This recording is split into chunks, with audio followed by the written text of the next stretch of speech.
Potential और resistance का देखो एक रिलेशन मैंने डिराइव किया है, ठीक है। और इसमें अगर देखोगे, देखो ये बोर्ड एग्जाम के लिए इंपॉर्टेंट है, ये ग्राफ भी इंपॉर्टेंट है, ये ग्राफ भी इंपॉर्टेंट है, समझना इंपॉर्टेंट है, ठीक है। बुक में डायरेक्ट ड्रॉ किया हुआ है तो तुम्हें इधर पे समझना है कि v is equal to E minus I R हम लोग लिख सकते हैं, जहाँ पे i के जगह में वी वाई आर लिख सकते, क्या लिख सकते, वी वाई आर लिख सकते। फिर इसको इधर पे लेके जाके कॉमन ले लो, कॉमन लेने के बाद तुम्हें ये इक्वेशन मिल जाएगा। ये इक्वेशन में तुम अच्छे से देखो, जब r टेंड्स टू इंफिनिटी होगा, when r tends to infinity, r जब इंफिनिटी के तरफ जाएगा, मतलब r जितना भी तुम इंक्रीज करते जाओगे तो r तो नीचे, तो ये पोर्शन क्या हो जाएगा, जीरो होते जाएगा, मतलब तुम्हारा v जो होगा वो e के बराबर हो जाएगा। बोलो तो बच्चों, लेक्चर नंबर 14 में आज हम लोग पढ़ने जा रहे सेल के बारे में। सेल पढ़ेंगे, उसके बाद ईएमएफ पढ़ेंगे, उसके बाद इंटरनल रेजिस्टेंस भी आज हम लोग पूरा फील के साथ पढ़ेंगे। साथ में तुम्हारा टर्मिनल पोटेंशियल भी आएगा और उनके बीच का जो ग्राफ बनता है वो भी आज हम लोग समझेंगे, इक्वेशन क्या बनता है वो भी आज हम लोग समझेंगे, और उसके बाद हम लोग थोड़ा सा क्वेश्चंस करेंगे, पीवाईक्यूज को भी आज ही खत्म करेंगे। फिर नेक्स्ट लेक्चर जो आएगा वो आएगा तुम्हारा सीरीज और पैरेलल कॉम्बिनेशन ऑफ सेल के बारे में। सेल जो है या तो बैटरी भी बोल सकते हो, उसको हम लोग क्या कर सकते हैं, सीरीज या तो पैरेलल में कनेक्ट कर सकते हैं, ठीक है। तो सीरीज और पैरेलल में जैसे हम लोग ने रेजिस्टेंस पढ़ा था, ठीक है, उसके बाद कैपेसिटेंस अभी आएगा करंट इलेक्ट्रिसिटी खत्म होने के बाद, ठीक है। उसी तरह तुम्हारा सेल का भी क्या हो सकता है, सीरीज और पैरेलल हो सकता है, जो नेक्स्ट लेक्चर में आने वाला है, ठीक है। बच्चों लास्ट लेक्चर तक हमारा केसीएल एंड केवीएल पूरा खत्म हो चुका था, बट केसीएल और केवीएल लगता ही जाएगा। कोई भी सर्किट अगर देखोगे तो उसमें पहले करंट को डिवाइड करना होता है और उसके बाद केवीएल लगा सकते हो, या तो नोडल एनालिसिस लगा सकते हो, या तो मैंने तुम्हें डेल्टा टू स्टार मेथड मैंने सिखाया तुम्हें कि डेल्टा टू स्टार मेथड भी लग सकता है अगर अनबैलेंस ह्यूस्टन ब्रिज बन गया, ठीक है। तो उसके अगर तुम देखोगे पार्ट में और एक तुम्हारा सर्किट होता है जिसका नाम होता है स्क्यूड सिमेट्री। स्क्यूड सिमेट्री का एक क्वेश्चन मैंने बहुत स्टैंडर्ड बुक से लाया, ठीक है। तो उसको पहले सॉल्व कर लेते हैं, उसके बाद हम लोग सेल को स्टार्ट कर देंगे, ठीक है। तो देखो ये तुम अगर देखोगे इसमें लगा हुआ है रेजिस्टेंस R, ठीक है। केवीएल यूज करेंगे हम लोग। देखो केवीएल का मतलब सिर्फ ये नहीं कि पोटेंशियल निकालते या करंट निकालते, कि जो लास्ट लेक्चर में अगर तुम देखोगे मैंने बॉडी डायगोनल क्यूब वाला जो फॉर्मूला करवाया था उसमें बॉडी डायगोनल को केवीएल से प्रूफ करके दिखाया था, मतलब केवीएल से मैंने R इक्विवेलेंट निकाला था, तो मतलब केवीएल से भी तुम R इक्विवेलेंट निकाल सकते हो, ठीक है। और बहुत सारा ऐसे मैंने क्वेश्चन करवाया था जिसमें केवीएल लग रहा था और आंसर भी तुम्हारा R इक्विवेलेंट का ही आ रहा था, ठीक है। तो केवीएल से भी हम लोग क्या कर सकते हैं, मतलब किरचॉफ लॉ से भी हम लोग R इक्विवेलेंट निकाल सकते हैं। देखो ये एक एग्जांपल है उसका, और लास्ट क्लास में मैंने तुम्हें बॉडी डायगोनल बनाने में मैंने यूज करके दिखाया था कि R इक्विवेलेंट कैसे निकलता है केवीएल वगैरह यूज करके। इसमें भी हम लोग केवीएल लगा के सोल्व करेंगे, या तो ये देखना अनबैलेंस हो जाएगा ह्यूस्टन ब्रिज, तो तुम इसमें क्या यूज कर सकते हो, तुम इसमें डेल्टा टू स्टार मेथड भी यूज कर सकते हो, जो लास्ट क्लास मैंने 2 जगह में यूज करके दिखाया था, ठीक है। तो इसमें केवीएल ही हम लोग यूज करते हैं। देखो ये R दिया हुआ है, ये R है, उसके बाद देखो ये भी तुम्हारा स्मॉल r दिया हुआ है, ये भी क्या दिया हुआ है, स्मॉल r, स्मॉल r दिया हुआ है, और ऊपर अगर देखोगे तो कैपिटल R दिया हुआ है। और ये तुम्हारा A टर्मिनल है जिसमें, और ये तुम्हारा B टर्मिनल है जिसमें तुम्हारा क्या कनेक्टेड है, बैटरीज कनेक्टेड है। A और B के बीच में बैटरीज कनेक्टेड है, ठीक है। समझ आ रहा है कहानी। तो इसमें देखो इस सर्किट को हम लोग बोलते हैं क्यू, क्या बोलते हैं, स्क्यूड सिमेट्री। क्या बोलते हैं, इस सर्किट का एक नाम है, इसको बोलते हैं स्क्यूड सिमेट्रिक सर्किट। ये क्या है स्क्यूड सिमेट्री, क्यू इसका नाम ऐसा दिया गया है। देखो ये रेजिस्टेंस को देखना अच्छे से, और ये रेजिस्टेंस को देखो, उसी तरह ये रेजिस्टेंस को देखो और ये रेजिस्टेंस को देखो। तुम इनको इंटू कर लो, इसको भी इंटू कर लो, ठीक है। डायगोनली इंटू करने के बाद अगर दोनों इक्वल आता है तो वो वैलेंस ह्यूस्टन ब्रिज होता है, बट ये तो वैलेंस नहीं है। ये देखो ये स्मॉल r स्क्वायर आएगा, ये कैपिटल R स्क्वायर आएगा, तो ये तो वैलेंस तो नहीं है, ये बिल्कुल वैलेंस नहीं है। तो अगर ये वैलेंस नहीं है तो हम लोग क्या नहीं कर सकते, ह्यूस्टन ब्रिज का कॉन्सेप्ट इधर पे यूज नहीं कर सकते।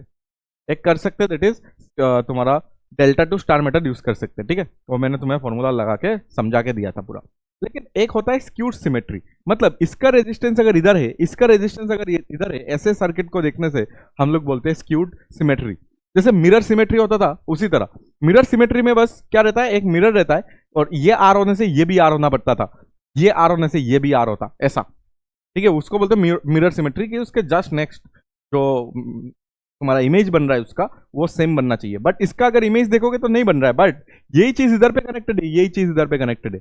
तो इसमें हम लोग क्या करते हैं, देखो अगर करंट तुम्हारा इधर से तो जो आई आ रहा है, तो इधर पे कितना जाएगा, लेट्स से इधर पे I1 जा रहा है, तो इधर पे कितना जाएगा, लेट्स से इधर पे I माइनस I1 जा रहा है। सही है बात। तो देखो ये I1 इधर से निकला, ठीक है। स्क्यूड सिमेट्री में ये होता है कि इसमें जितना करंट जाता है ना, उसका जो भी स्क्यूड, उसका जो भी सिमेट्री है उसमें भी सेम करंट जाना पड़ता है। मतलब इसमें भी I1 जाना पड़ेगा, इसमें भी I1 ही जाना पड़ेगा। समझ आया बात।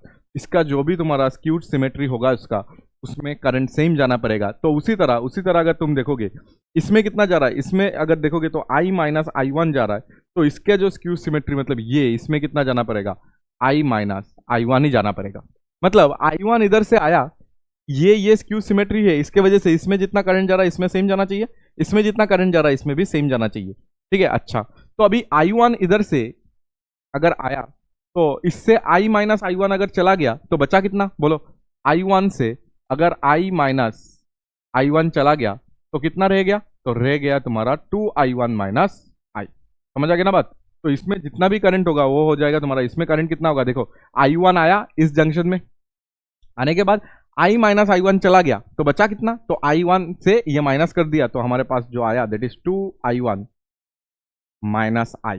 ठीक है, इधर से देखो 2I1 माइनस I, और इधर से देखो I माइनस I1, दोनों इधर पे प्लस होके फिर से क्या बन जाएगा, I1 बन जाएगा। कितना बन जाएगा, I1 बन जाएगा। और ये इधर I1 और ये इधर से देखोगे तो I माइनस I1 दोनों मिलके फिर से इधर पे कितना चला जाएगा, I चला जाएगा। समझ आ गया। तो सब कुछ इधर पे करेक्ट हम लोग ने किया है, क्योंकि करंट डिस्ट्रीब्यूशन सही हुआ है। ठीक है, I निकला था तो I देखो इधर से फिर से कलेक्ट भी हो गया। ठीक है, ये बात तुम्हें अगर समझ आ गया तो अभी हम लोग क्या कर सकते हैं, इसको, इसमें हमें R इक्विवेलेंट निकालना है। ठीक है, ए और बी के बीच में R इक्विवेलेंट निकालना है। तो इधर पे कोई हमें सीरीज पैरेलल नहीं दिख रहा होगा, तो हमें जो भी निकालना है वो हमें KVL से निकालना पड़ेगा। किससे निकालना पड़ेगा, KVL से निकालना पड़ेगा। और KVL ये बताता है कि सबसे पहले लूप बना लो। क्या बना लो, लूप। तो इसमें मैं घूम जाता हूँ, क्या करता हूँ मैं, इसमें घूम जाता हूँ। अच्छा, इसका एक इक्विवेलेंट डायग्राम बना देना, क्योंकि KVL लगाने से और R इक्विवेलेंट निकालना है तो हमेशा एक इक्विवेलेंट, जो भी इसका आंसर आएगा कुछ इक्विवेलेंट आएगा कि नहीं, ए और बी के बीच में कुछ आएगा ना इक्विवेलेंट। और क्योंकि तुमने ए से कितना करंट निकाला, I करंट निकाला, मतलब ऐसे I करंट निकला और बी तक गया होगा, यही तो हुआ होगा। ठीक है, ये तो हुआ होगा। तो इसमें अगर तुम्हें लिखना है, लेट्स से ए और बी में जो पोटेंशियल है वो V है, तो V is equal to I R equivalent लिख सकते हो इसमें। तो R इक्विवेलेंट का वैल्यू इधर से तुम लिख के रख दो एक बार। ठीक है, या तो बाद में हम लोग लिखते हैं इधर से। ठीक है, चाहिए होगा हमें ये। और इधर पे मैं KVL यूज कर रहा हूँ, यूजिंग KVL। और कोई भी एक तुम क्या करो, क्लोज लूप ले लो। क्या यूज करो, KVL यूज करो। और क्लोज लूप मैं नाम दे रहा हूं P Q R S फिर से P। ठीक है, P Q R S फिर से P। तो ये हो गया तुम्हारा क्लोज लूप। और क्लोज लूप में तुम भी P से स्टार्ट करो, मतलब पहला पॉइंट P पकड़ के स्टार्ट करो, इधर जाओ इधर जाओ इधर जाओ इधर जाओ, इधर देखो ये in the direction of loop जा रहे हो, in the direction of current भी जा रहे हो। लूप ऐसा है और करंट भी ऐसा ही है, तो माइनस और करंट कितना है I1 और रेजिस्टेंस कितना है R। आगे बढ़ो आगे बढ़ो आगे बढ़ो, इधर आओ, देखो in the direction of current जा रहे हो, in the direction of current जाने से कितना होता है, फिर से माइनस होता है, माइनस कितना हो जाएगा 2I1 माइनस I, और रेजिस्टेंस कितना है R। ठीक है, आगे बढ़ो, देखो करंट इधर जा रहा है, तुम इधर आ रहे हो, तो पॉजिटिव होगा। पॉजिटिव कितना हो जाएगा इधर I माइनस I1, और रेजिस्टेंस कितना है R है, R इक्वल टू क्या हो जाएगा, फिर से तुम P में आ गए। देखो P में घूम के P में आ गए। ये सब तुम्हें पता है KVL कैसे यूज करना है, मैं फिर से बता रहा हूँ बस तुम्हें याद हो जाए इसलिए। ठीक है, तो KVL यूज करने के बाद हमें ये इक्वेशन मिला जी, जहाँ पे VP कैंसिल आउट हो जाएगा। ठीक है, और इधर पे जो भी रहेगा, इधर से हम क्या निकालते हैं, हमें चाहिए R इक्विवेलेंट ना, I1 का वैल्यू निकाल लेते। देखो इधर से माइनस I1 R माइनस 2, इधर माइनस 2 I1 R होगा, और प्लस I R हो जाएगा, और इधर पे I R हो जाएगा, तो इधर पे माइनस I1 R हो जाएगा, इक्वल टू क्या हो जाएगा 0। ठीक है, यही बात हो जाएगा, ये बात हो गया। इधर से हमें I1 चाहिए, I1 निकालना है, तो I1 को कॉमन ले लो, या तो I1 को एक साइड में कर दो, ठीक है। सिर्फ इधर पे अगर देखोगे तो आई आर एक साइड में आ रहा है, आई आर एक साइड में आ रहा है, और आई कॉमन ले लो, आर प्लस आर आ जाएगा। आई कॉमन ले लो, आर प्लस आर आ रहा है। देखो इधर पे आई कॉमन ले लिया, आर प्लस आर आ रहा है। इक्वल टू अगर तुम देखोगे ना, इधर पे आ जाएगा I1 आर पहले इसका, फिर आ जाएगा प्लस 2I1 आर आ जाएगा, और ये जब उधर जाएगा तो आएगा I1 आर आ जाएगा, ठीक है। तो इधर से I1 कॉमन ले लेना, I1 कॉमन लेने से तुम्हें मिल जाएगा 3R प्लस आर, ठीक है। तो इधर से तुम्हें ये मिल गया 3R प्लस आर मिल गया होगा, ठीक है। 3R प्लस आर मिल गया होगा, और इधर पे तुम्हें R प्लस आर का I मिला होगा। इधर से I1 का वैल्यू हमें मिल चुका है। क्यों मैं I1 ही निकाल रहा हूँ वो देखना, वो तुम्हें भी समझना पड़ेगा। जब एग्जाम में बैठोगे तब तो कोई बता के नहीं देंगे ना कि I1 निकाल लो। देखो हमें चाहिए आर इक्विवेलेंट, क्या चाहिए हमें, आर इक्विवेलेंट। और मैं अगर एक बार इधर से अगर पूरा इधर तक घूम जाऊंगा ना, कहां से कहा, जब मैं इस पॉइंट से इस पॉइंट एक इक्वेशन लगाऊंगा, ठीक है, फिर से और एक इक्वेशन लगाना पड़ेगा ना, तो तुम्हें I1 और वो मिल जाएगा। मतलब इधर से जब मैं घूमना स्टार्ट करूंगा तब तुम्हें एक बार I1 का जरूरत पड़ेगा, और एक बार देखो इधर से जब घूमोगे ना इतना पॉइंट तक, इधर से इधर जब घूमोगे तब एक बार I1 चाहिए होगा तुम्हें, और एक बार क्या चाहिए होगा, I माइनस I1 चाहिए होगा। इसलिए मैंने I1 निकाल लिया, अभी मैं कितना निकालूंगा, I माइनस I1, ठीक है। I कितना है तो I है, I1 का वैल्यू कितना है तो ये दिया हुआ है, ये हम लोग ने निकाला हुआ है, समझा क्या ना।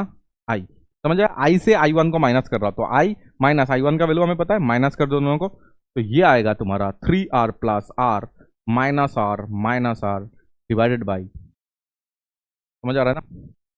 और I को कॉमन ले लेंगे, और ये आ जाएगा 3R प्लस, ठीक है, ये I को कॉमन ले लो, तो इधर से हमें दिखेगा कि ये आर कैंसिल हो जाएगा। देखो आर कैंसिल हो गया, 2R दिखेगा इधर, कितना दिखेगा, 2RI divided by 3R plus are. देखो तो समझ आया कि नहीं बात, आया होगा समझ, इजी बात है। 2R और आर कैंसिल आउट हो जाएगा, तो यही कुछ आएगा, ठीक है। इधर पे अगर सब कैलकुलेशन देख लेना तो तुम्हारे पास I माइनस I1 भी है, अभी कितना है तुम्हारे पास, I माइनस I1 का वैल्यू भी है और I1 का भी वैल्यू भी है। तो तुम एक काम करो, तुम एक बार ए पॉइंट से स्टार्ट कर दो, ठीक है, ए पॉइंट से स्टार्ट करो, तो VA, ठीक है, इधर पे भी KVL यूज कर रहा हूं मैं, ए पॉइंट से स्टार्ट करके बी पॉइंट तक आओ, VA, और आगे जाओ इस तरफ, ऊपर से चले जाओ, क्योंकि I1 हमें पता है, VA, और इस तरफ जाओ तो क्या होगा, माइनस I1, और इसका रेजिस्टेंस कितना होगा, R, और आगे जाओ, इसमें जाओ, देखो ऐसे घूम रहे, ऐसे बी तक आ रहे, इसमें अगर जाओगे तो कितना हो जाएगा, I माइनस I1, और रेजिस्टेंस क्या है, R है, और उसके बाद तुम बी पॉइंट में आ गए, ठीक है। इधर से क्या तुम्हें दिख रहा है, VA minus VB, VA minus VB को क्या हम लोग लिख सकते हैं, I1R, और इधर पे लिख सकते हैं प्लस I माइनस I1R, ऐसा लिख सकते हैं ना, V माइनस V। देखो इसके बीच का जो पोटेंशियल डिफरेंस है उसको ही तो मैंने इधर पे V लिया था ना। देखो V इजिकल टू IR मैंने कैसे लिखा था कि A और B में जो बैटरी लगा हुआ है वो मैं V माना है, तो यही तुम्हारा एक्चुअली क्या लिखा हुआ है, V लिखा हुआ है। और V इजिकल टू तुम्हारे पास I1 का वैल्यू और V इजिकल टू, ठीक है, V A माइनस VB को ही मैंने इधर पे V माना था, तो इसको एक इक्वेशन मान लेना। और इधर पे जब तुम इधर यूज करोगे I1 का वैल्यू देखो इधर से लिखना पड़ेगा तुम्हें, R plus R divided by 3R plus R, समझ आ गया, ऐसे करना है इसको, और R लिख देना है। और उसके बाद अगर तुम देखोगे I माइनस I1 का वैल्यू इसलिए निकाल के रखा था, दैट इज 2R। देखो इधर कुछ मिस किया, यस एक I मिस कर दिया, I इधर पे I इंक्लूड कर दो, ठीक है। इधर पे I1 के जगह में जो भी वैल्यू है वो मैंने बिठा दिया, इसमें I भी है, और I माइनस I1 का value 2RI divided by 3R plus R, ठीक है। ये आ गया तुम्हारा I माइनस I1 का वैल्यू, और साथ में कैपिटल R भी है, समझ आ गया बात। तो अभी तुम ये करो कि I को कॉमन ले लो, I को कॉमन लेते ही तुम्हें नीचे एलसीएम मिल जाएगा इसका 3R प्लस R। तो ऊपर में क्या करना है, सिर्फ I कॉमन ले लिया मैंने, ऊपर में सिर्फ तुम्हें प्लस कर देना है सबको। तो देखो ये RR आ जाएगा, ये R स्क्वायर आ जाएगा, ठीक है, इधर पे आ जाएगा 2 आर आर क्या आ जाएगा, 2 RR आ जाएगा। देख लो तो समझ आया क्या। तो इसका जो भी आंसर आने वाला है वो आने वाला है आई, और तुम्हारे ऊपर अगर तुम देखोगे तो 3RR plus R square divided by 3R plus R, ये आने वाला है। इसको सिर्फ इसके साथ कंपेयर कर दो, इसको इक्वेशन 2 लिख दो, और इक्वेशन 2 के साथ अगर इक्वेशन 1 के साथ अगर कंपेयर करोगे तो तुम्हें मिल जाएगा कंपेयरिंग 1 एंड 2। तो v इजिकल टू इसमें आई आर इक्विवेलेंट था, v is equal to I R equivalent है। इधर पे देखो v इजिकल टू आई, और ये जो चीज है ये आर इक्विवेलेंट है। समझ आया। तो कंपेयर करने से तुम्हें आर इक्विवेलेंट का जो वैल्यू है वो कितना मिल जाएगा, 3RR plus R square divided by क्या हो जाएगा, 3R प्लस आर। ठीक है, कैलकुलेशन एक बार चेक करना, बट ये एक स्टैंडर्ड बुक का क्वेश्चन है तो तुम इसको सॉल्व कर सकते हो। शायद ये यूरोडुप का क्वेश्चन है, यूरोडुप में ये ऐसा दिया हुआ था। ठीक है, जल्दी से देखो। तो तुमने ये देखा कि ये क्वेश्चन से कैसे हम लोग क्या कर सकते हैं, केवीएल को यूज करके, किरचॉफ लॉ को यूज करके हम लोग आर इक्विवेलेंट भी निकाल सकते हैं। ठीक है, यही चीज देखने के लिए तुम लास्ट लेक्चर में क्या देख सकते हो, बॉडी डायगोनल, जो क्यूब वाला प्रॉब्लम में मैंने बॉडी डायगोनल वाला जो करवाया था ना, बॉडी डायगोनल में भी मैंने आर इक्विवेलेंट निकाला था। एग्जैक्ट सेम प्रोसेस है। ठीक है, एग्जैक्ट सेम प्रोसेस है, जिसमें तुम्हें क्या करना पड़ता है, पूरा सर्किट को एक आर इक्विवेलेंट में कन्वर्ट करना होता है। ठीक है, जिसको आर इक्विवेलेंट मानते हैं, और इसमें हमें v is equal to I R लगा देना है। सबसे पहले v इजिकल टू आई और आर इक्विवेलेंट आ जाएगा, और उसके बाद हमें क्या करना पड़ेगा, क्योंकि इसमें करंट वगैरह कुछ पता नहीं। ठीक है, कुछ करंट वगैरह हमें पता ही नहीं ना कि कितना जाएगा ऊपर कितना जाएगा नीचे। बट वो जो बॉडी डायगोनल वाला क्वेश्चन है ना, उसमें मुझे पता था कि अगर आई जाने से, क्योंकि सब सिमेट्री था, तो I/2 I/3 ऐसे डिवाइड हो रहा था, तो हमें उसमें पता था। लेकिन इसमें पता नहीं, तो सबसे पहले मैंने एक बार केवीएल लगाया, इसमें I1 और I माइनस I1 को निकाला। सबसे पहले रेजिस्टेंस के टर्म्स में मैंने दोनों चीज को निकाला। क्यों, क्योंकि हमें पता है कि इधर से जब मैं घूम के जाऊंगा ना पूरा बी तक, तो हमें I1 और I माइनस I1 का जरूरत है। तो सबसे पहले एक बार क्लोज लूप में घूम के मैंने I1 और I माइनस I1 का वैल्यू निकाला, और उसके बाद में A2B घूम गया। उसके बाद मैंने क्या किया, A2B घूम गया। A2 मतलब एक्चुअली क्या करना पड़ता है, डायरेक्ट A2B घूमना पड़ता है, और उसके इधर से एक equation v is equal to I R, और एक बार घूमने के बाद ये दोनों को कंपेयर करना होता है। बट इस बार करंट पता नहीं ना कितना कितना जाएगा। अगर करंट पता रहता कि ये I/2 जाएगा, ये I/2 जाएगा, तो ईजी हो जाता। बट हमें नहीं पता कि करंट कितना जाएगा, क्योंकि ये आ रही है कैपिटल आ रहा है, पता नहीं। तो उसके लिए पहले हमें देखना पड़ा कि A2B जाने के टाइम हमें I1 और I माइनस I1 अननोन होगा, तो उसको हमें निकालना पड़ेगा। तो इसलिए सबसे पहले I और I माइनस I1 को निकाल लिया, और निकाल के उसके बाद मैंने जो A2B जो लूप बना के घुमा, उसमें मैंने I1 और I माइनस I1 को अप्लाई यूज कर लिया, और उसके बाद में पहले वाला इक्वेशन के साथ उसको कंपेयर किया, और मेरा आंसर आ गया ये। ठीक है, चलो आगे। और आगे जाके आज हमें पढ़ना है सेल के बारे में। क्या पढ़ना है आज हमें, सेल के बारे में। आई होप तुम्हें पता है कि जो सेल होता है वो एक डिवाइस होता है, जो सेल होता है वो एक डिवाइस होता है। ठीक है, इसे हम लोग सेल बोलते हैं। ठीक है, इसे हम लोग सेल बोलते हैं। तुम जिसको शॉपकीपर को जाके जैसे बोलते हो ना, भैया एक बैटरी दे दो, भैया एक बैटरी दे दो, वो गलत बात है, क्योंकि तुम जो खरीदते हो वो सेल होता है। ठीक है, तुम जो खरीदते हो ना वो ड्राई सेल होता है, ड्राई सेल।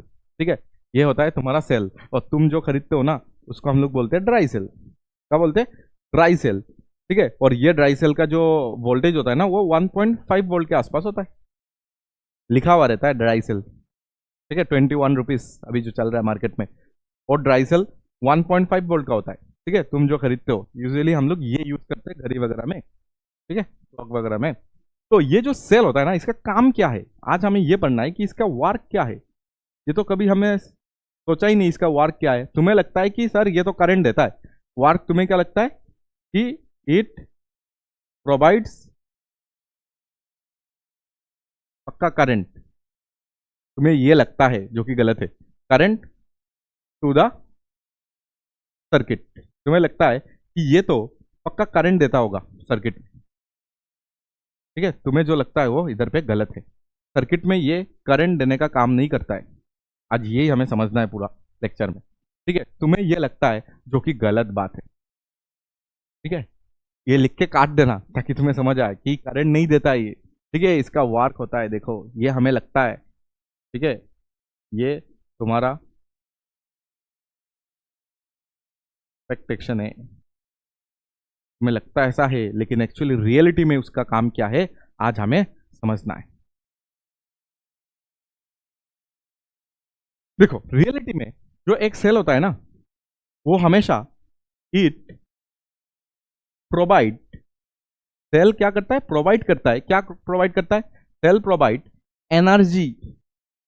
क्या करता है? सेल एनर्जी को प्रोवाइड करता है। सेल क्या प्रोवाइड करता है? एनर्जी प्रोवाइड करता है। Cell provides energy to the charge. जो चार्ज है ना, जो सर्किट में चार्ज प्रेजेंट है, प्रेजेंट चार्ज कहां पे प्रेजेंट है? सर्किट में charge present inside the circuit,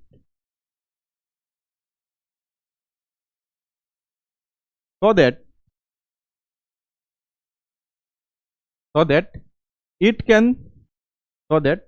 it can move one complete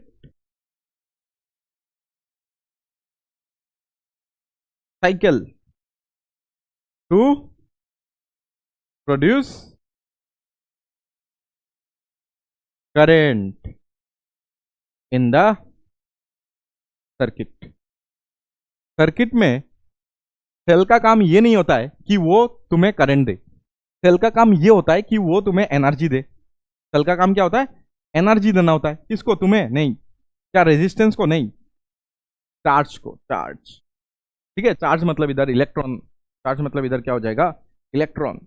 electrons जो तुम्हारे वायर्स में तुम्हारा क्या है, वायर्स में जो इलेक्ट्रॉन्स तुम्हारा पास रहता है, प्रेजेंट रहता है, साथ में जो रेजिस्टेंस, जो इलेक्ट्रिकल डिवाइस तुम कनेक्ट करते हो ना, जैसे फैन, जैसे कि लाइट, उनमें क्या रहता है?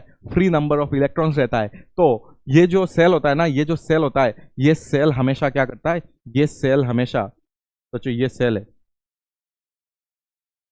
ठीक है, ये सेल और इसका पोटेंशियल लेट से V मान लेते हैं, ठीक है। ये सेल में एक हाई पोटेंशियल में, पॉजिटिव मतलब हाई पोटेंशियल, नेगेटिव मतलब लो पोटेंशियल, और सोचो कि इसमें एक रेजिस्टेंस मैंने ऐसे अप्लाई कर दिया, ठीक है। अभी देखो ये बैटरी, या तो ये बैटरी नहीं है एक्चुअली, ये सेल है, ये कॉम्बिनेशन ऑफ सेल को हम लोग बैटरी बोलते हैं, ये तो पता ही होगा तुम्हें। कॉम्बिनेशन ऑफ सेल्स, सेल को हम लोग बोलते हैं बैटरीज। मतलब दो से ज्यादा होना चाहिए, कॉम्बिनेशन मतलब दो से ज्यादा, मोर देन टू या तो मोर देन टू या तो मोर देन टू, ठीक है। टू लगा हुआ रहने से ये हो जाएगा बैटरीज। तो ये जो बैटरी है, या तो ये जो सेल है, सेल भी हो सकता है, बैटरी भी बोल सकते हो अभी, क्योंकि कॉम्बिनेशन अगर है तो ये एक होने से सेल, दो होने से बैटरी हो जाएगा। तो ये सेल इस सर्किट में उसका काम ये होता है कि इधर पे जो इलेक्ट्रॉन तुम्हारे पास रहेगा ना, इधर पे जो इलेक्ट्रॉन तुम्हारे सर्किट के पास प्रेजेंट है, इधर पे जो इलेक्ट्रॉन सर्किट के पास होगा ना, इस वायर के अंदर में इलेक्ट्रॉन्स जो होगा ना, छोटा छोटा इलेक्ट्रॉन्स, तो ये जो सेल है ये इसको एनर्जी देके अपने पास बुलाएगा। देखो इलेक्ट्रॉन इस तरफ जाएगा तो ही तो करंट उल्टा आएगा, ठीक है। ऐसे बुलाएगा, ऐसे बुलाएगा, और बुला के पूरा एक कंप्लीट साइकिल बना देगा। बोलो समझ आया क्या? सेल का काम ये होता है कि वो इलेक्ट्रॉन को energy they, so that electron क्या हो जाए, पूरा एक सर्किट, पूरा कंप्लीट सर्किट में घूम जाए। और अगर सर्किट में पूरा कंप्लीट घूम गया तो करंट पॉजिटिव से नेगेटिव, क्योंकि जो इलेक्ट्रॉन है वो ऐसे घुमा तो करंट ऐसे प्रोड्यूस हुआ। समझ आया क्या? ये करंट का डायरेक्शन हो गया।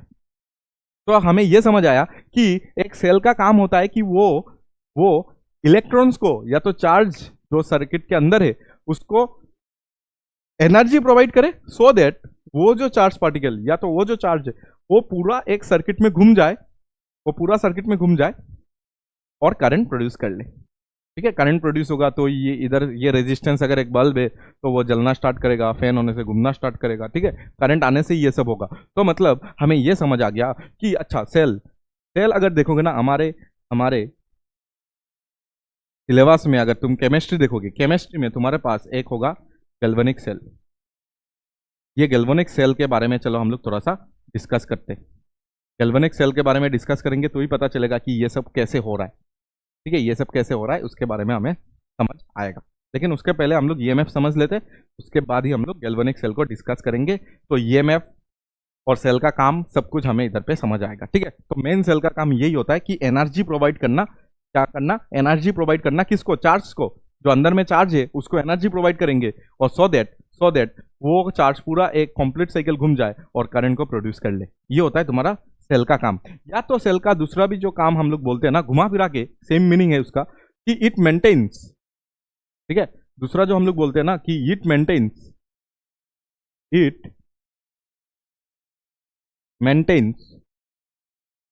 Potential difference. क्या मेंटेन करके रखता है, potential difference between two points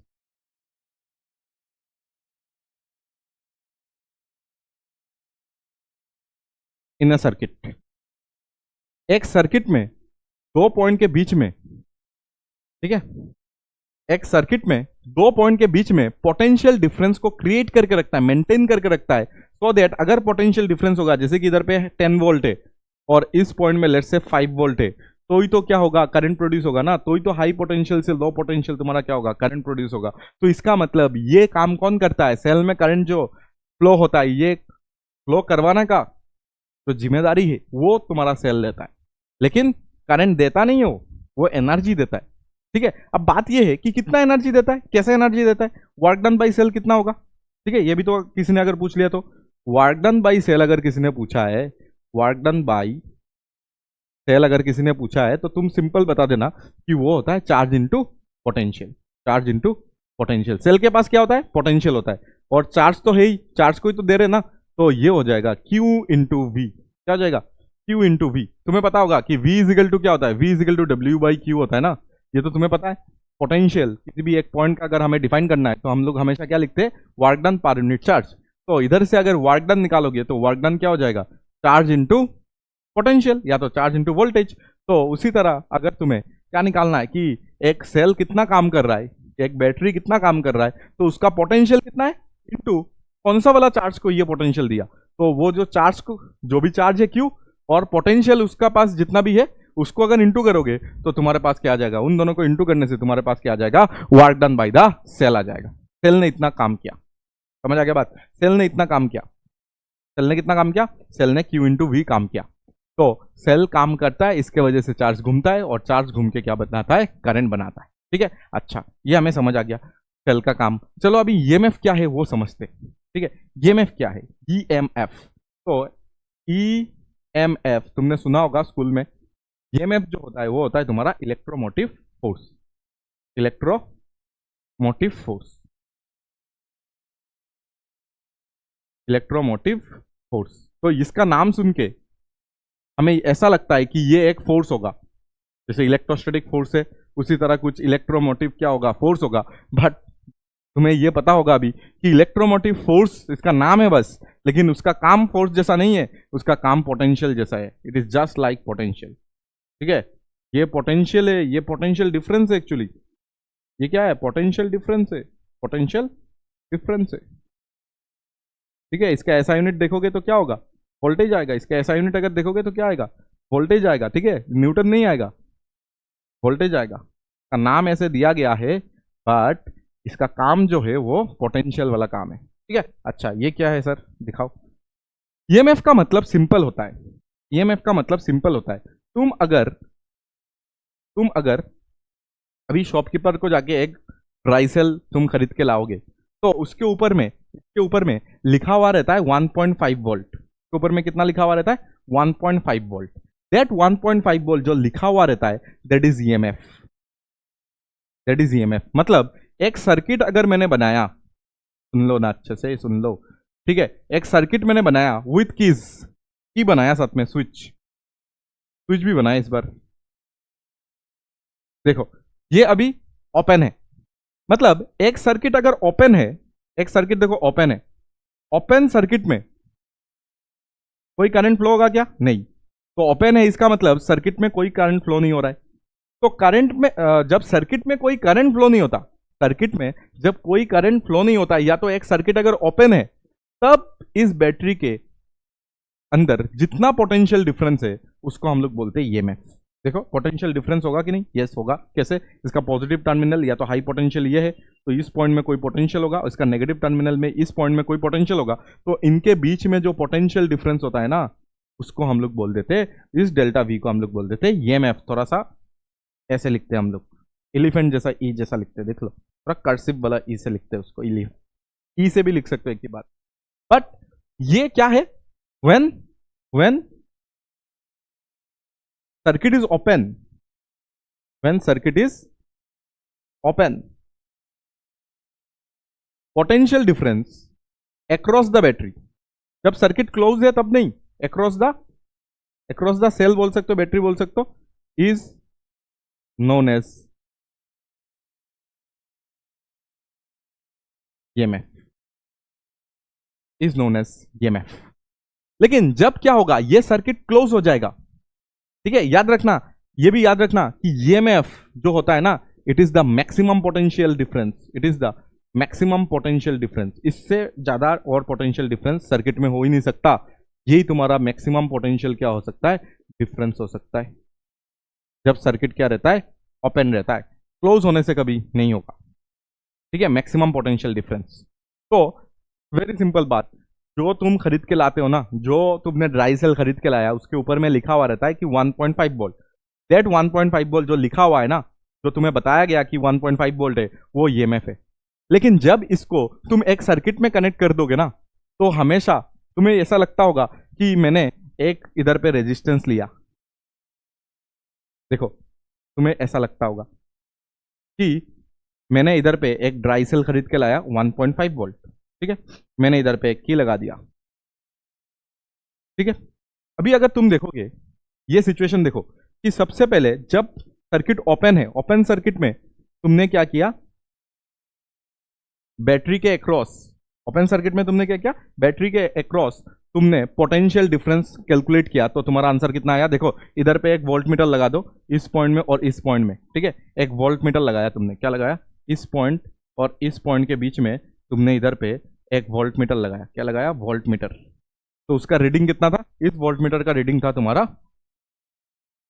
1.5 volt, कितना था, 1.5 वोल्ट, जब सर्किट अभी ओपन है, ठीक है। अभी मैंने क्या किया, सर्किट को क्लोज कर दिया, देखो सर्किट अभी क्या हो गया, क्लोज। जब सर्किट क्लोज होगा, जब सर्किट क्लोज होगा, सर्किट को जब मैंने क्लोज कर दिया, तब मैंने देखा कि इसके अक्रॉस जो पोटेंशियल आ रहा है, इसके अक्रॉस अभी जो वोल्ट मीटर का रीडिंग है ना, जब इसको मैंने क्लोज कर दिया, सोचो इसको क्लोज करते ही, इसको क्लोज करते ही हमारा जो ईएमएफ आया ना, वो आ गया 1.3 वोल्ट, मतलब 0.2 वोल्ट का क्या हो रहा है, मिसिंग हो रहा है, मिसिंग, लॉस हो रहा है, लॉस, मिसिंग मतलब क्या हो रहा है, लॉस हो रहा है। ये कहां चला गया, समझ आया बात। जब सर्किट ओपन था तब बैटरी, ये सेल के बीच में मैंने क्या लगाया, सेल के दोनों एंड्स में मैंने लगाया वोल्ट मीटर, और उस वोल्ट मीटर का जो रीडिंग था वो था तुम्हारा 1.5 वोल्ट, कितना था, 1.5 volt, that is your EMF, it is the maximum potential, ठीक है। ईएमएफ क्या हो गया, maximum potential across the battery, ठीक है, अक्रॉस बैटरी तुम्हारा मैक्सिमम पोटेंशियल 1.5, उससे ज्यादा थोड़ी 1.6 हो सकता है क्या, नहीं, क्योंकि तुमने बाजार से कितना खरीद के लाया था, शॉपकीपर से तुमने लाया था 1.5 वोल्ट का, ठीक है, मार्केट से इतना ही लाया था तुमने। और सर्किट जब मैंने क्लोज किया ना, इसको जब क्लोज कर दिया, तब इधर से करंट वगैरह निकला होगा, करंट वगैरह निकलने के बाद, ठीक है, करंट वगैरह गया होगा, सब कुछ हुआ होगा, ये जला भी होगा, जो भी हो, ये अगर एक बल्ब है तो वो लाइट अप हो गया होगा। लेकिन जब मैंने फिर से वोल्ट मीटर से इसको चेक किया ना, तब मैंने देखा ये 1.3 वोल्ट आ रहा है, 0.2 वोल्ट का क्या हो रहा है, वोल्टेज हमारे पास मिसिंग है, या तो लॉस हो गया। तो ये लॉस किसने करवाया, ये लॉस किसने करवाया, ये जो बैटरी है ना, ये जो बैटरी है ना, इसके अक्रॉस मैंने वोल्ट मीटर लगाया था, वोल्ट मीटर लगाया था, और हमें एक्चुअली रीडिंग चाहिए था 1.5 का, बट हमें कितना मिल रहा है, ठीक है। ये क्लोज सर्किट वाला बता रहा हूं, जब क्लोज है, जब क्लोज सर्किट है तब, ठीक है, ये मैं बता रहा हूं एक एग्जांपल, अच्छे से नोट करना, मैं जैसे जैसे नोट किया उधर ऐसे ऐसे नोट करना। क्लोज सर्किट, तो क्लोज सर्किट में अगर तुम देखोगे ये कम दिखा रहा है, एक्चुअली दिखाना इतना चाहिए था, बट वोल्ट मीटर इतना दिखा रहा है, क्योंकि इसके ऊपर लिखा हुआ है 1.5 वोल्ट, बट हमें कितना मिल रहा है, 1.3। तो बात ये है कि इधर पे 0.2 का कहीं से क्या हो गया, लॉस हो रहा है, और ये लॉस कौन करवा रहा है? तो नेक्स्ट टॉपिक हमें पढ़ना है, दैट इज इंटरनल रेजिस्टेंस। क्या पढ़ना है हमें? Internal resistance. तो एक नाम होता है इंटरनल रेजिस्टेंस, जो क्या है, इसके अंदर में है, इसके अंदर में एक इंटरनल रेजिस्टेंस है, और वो इंटरनल रेजिस्टेंस क्या करवा रहा है? ये 0.5 वोल्ट इसको लॉस करवा रहा है। ठीक है, इंटरनल रेजिस्टेंस क्या है, इसके अंदर का कुछ एक प्रॉपर्टी है, देखेंगे अभी। और वो इंटरनल रेजिस्टेंस क्या करा रहा है, जब करंट उसमें जाएगा तभी तो, एक रेजिस्टेंस अगर है इंटरनली तो करंट अगर जाएगा तभी तो पोटेंशियल ड्रॉप होगा ना। उसके पहले देखो, जब सर्किट ओपन था तब करंट नहीं जा रहा था, तब इसमें कोई ड्रॉप नहीं हो रहा था, इसलिए 1.5 लाया था, 1.5 मिला। लेकिन जब तुम सर्किट को क्या कर दोगे, क्लोज सर्किट, तब करंट जाएगा इसके अंदर से, और इसके अंदर में एक प्रेजेंट है इंटरनल रेजिस्टेंस जो 0.2 वोल्ट वो पोटेंशियल ड्रॉप करवा रहा है, इसलिए बाहर से तुम्हें सिर्फ और सिर्फ 1.3 वोल्ट मिल रहा है। उसके अंदर का जो रेजिस्टेंस है, उसके अंदर का जो रेजिस्टेंस है, वो तुम्हारा कितना, वो तुम्हारा 0.2 वोल्ट को लॉस करवा रहा है। ठीक है, इतना समझ आया बात? तो इसी चीज को अगर तुम देखोगे, इंटरनल रेजिस्टेंस बोलते हो ऑफर्ड बाई, अभी ये समझेंगे। ठीक है, इंटरनल रेजिस्टेंस क्या है ये समझाने के लिए मुझे चाहिए होगा थोड़ा सा केमिस्ट्री, और इसका नाम है गैल्वेनिक सेल। ठीक है, थोड़ा सा केमिस्ट्री इधर देखना पड़ेगा, और मैं इधर पे तुम्हें दिखा रहा हूं गैल्वेनिक सेल। ठीक है, तो हमारे पास इधर पे एक मैंने ले लिया इलेक्ट्रोलाइट। क्या ले लिया? इलेक्ट्रोलाइट। मैंने इधर पे ले लिया, तुम्हारे पास है इलेक्ट्रोलाइट। तो इधर पे मैंने इलेक्ट्रोलाइट का एक सॉल्यूशन लिया, जैसे CuSO4 ये सब होता है ना, आयंस होते हैं उनके पास, इलेक्ट्रोलाइट। मैंने इधर इलेक्ट्रोलाइट सॉल्यूशन ले लिया मैंने। ठीक है, मतलब इलेक्ट्रोलाइटिक सॉल्यूशन बोल सकते हो इसको। ठीक है, इलेक्ट्रोलाइटिक सॉल्यूशन बोल सकते हो। तो मैंने इलेक्ट्रोलाइटिक सॉल्यूशन इधर पे ले लिया, और साथ में मैंने क्या किया, इधर पे मैंने दो मेटल्स यूज किया। इधर पे मैंने क्या किया, दो मेटल यूज किया। मैंने इधर पे दो मेटल यूज किया, जिसको बोलते हैं इलेक्ट्रोड्स। क्या बोलते हैं इसको? इलेक्ट्रोड्स बोलते हैं। दो मेटल जो मैंने यूज किया उसको हम लोग क्या बोलते हैं? इलेक्ट्रोड्स। क्या बोलते हैं? इलेक्ट्रोड्स। तो ये हो गया हमारे पास एक इलेक्ट्रोड। ठीक है, एनोड कैथोड ये सब बोल सकते हो। ठीक है, और ये हमारे पास हो गया दूसरा इलेक्ट्रोड, एनोड या तो कैथोड, ऐसे होते हैं ना। तो देखो, एक सेल का जो काम होता है, ये जो गैल्वेनिक सेल है, इसका जो काम होता है वो ये होता है कि केमिकल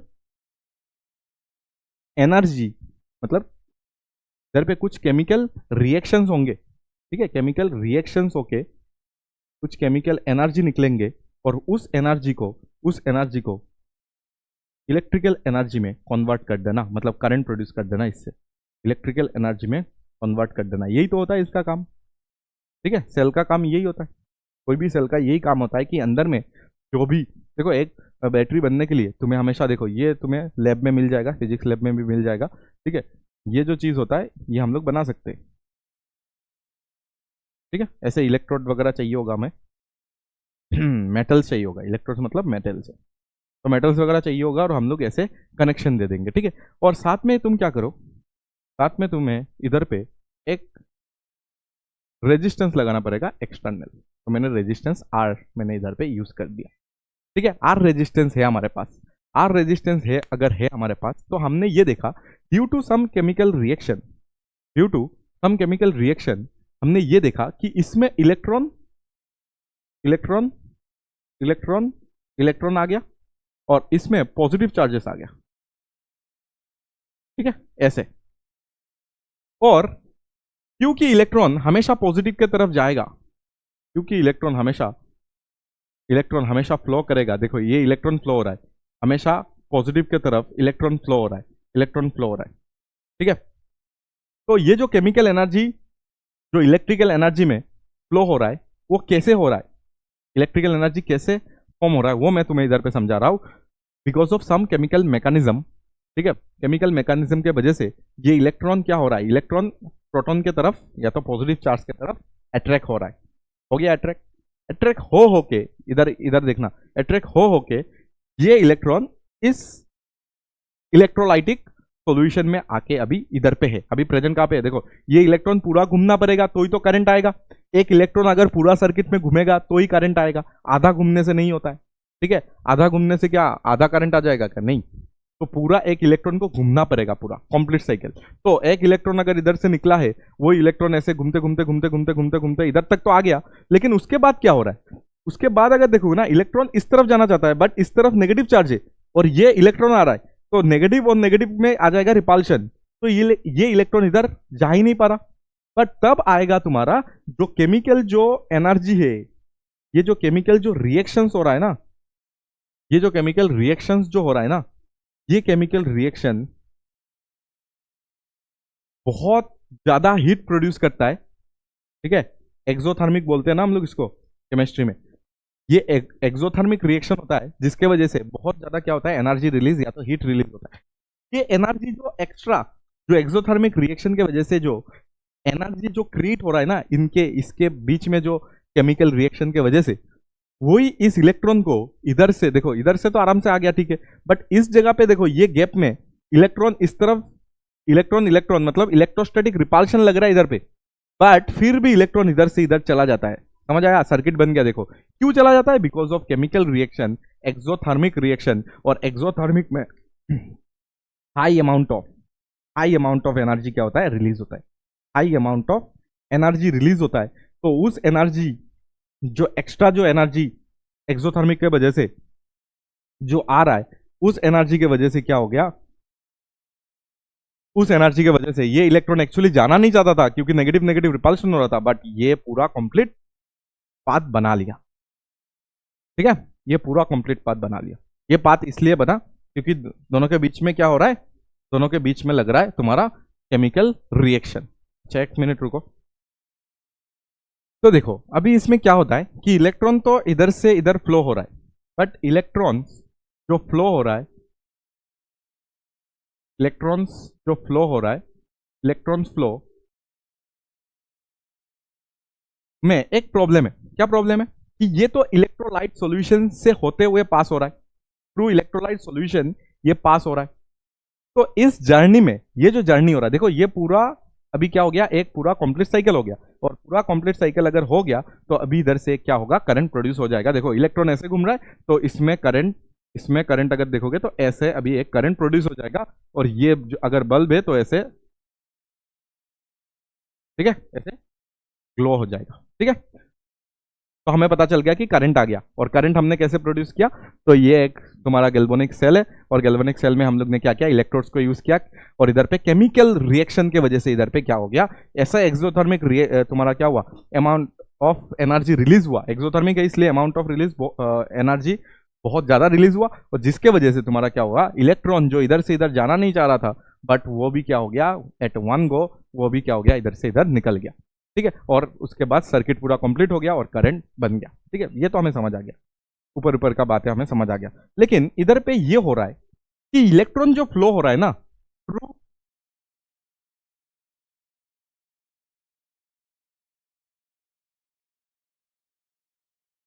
इलेक्ट्रोलाइट सॉल्यूशन में जो इलेक्ट्रॉन फ्लो हो रहा है, इलेक्ट्रोलाइट सॉल्यूशन में जो तुम्हारा इलेक्ट्रॉन फ्लो हो रहा है, इसमें थोड़ा सा इलेक्ट्रोलाइट सॉल्यूशन जो है ना, में आयंस होंगे, बहुत कुछ होंगे। देखो इसके अंदर में क्या होगा, आयंस होंगे, ठीक है, पॉजिटिव होगा नेगेटिव होगा, आयंस होंगे, पॉजिटिव आयंस नेगेटिव आयंस, तो उनके साथ होगा कोलिशन। इलेक्ट्रोलाइट सॉल्यूशन में क्या प्रेजेंट है, आयंस प्रेजेंट है, और आयन के साथ क्या होगा, इलेक्ट्रॉन का एंड आयंस के बीच का क्या होगा, कोलिशन, क्या होगा, कोलिशन। और इस कोलिशन के वजह से इलेक्ट्रॉन को मिलेगा एक रेजिस्टेंस। इस इलेक्ट्रॉन फ्लो में, इलेक्ट्रॉन का जो फ्लो है, इसमें मिलेगा एक ऑपोजिशन, या तो इसको बोलते हैं रेजिस्टेंस, ठीक है। तो ये इलेक्ट्रॉन तो आराम से फ्लो होना चाहता है, बट इसके बीच का जो आयंस वगैरह जो प्रेजेंट है, इसके साथ इलेक्ट्रॉन का हो गया कोलिशन, और इस कोलिशन के वजह से जो ये इलेक्ट्रॉन है ना, वो एक रेजिस्टेंस के थ्रू पास करना पड़ रहा है।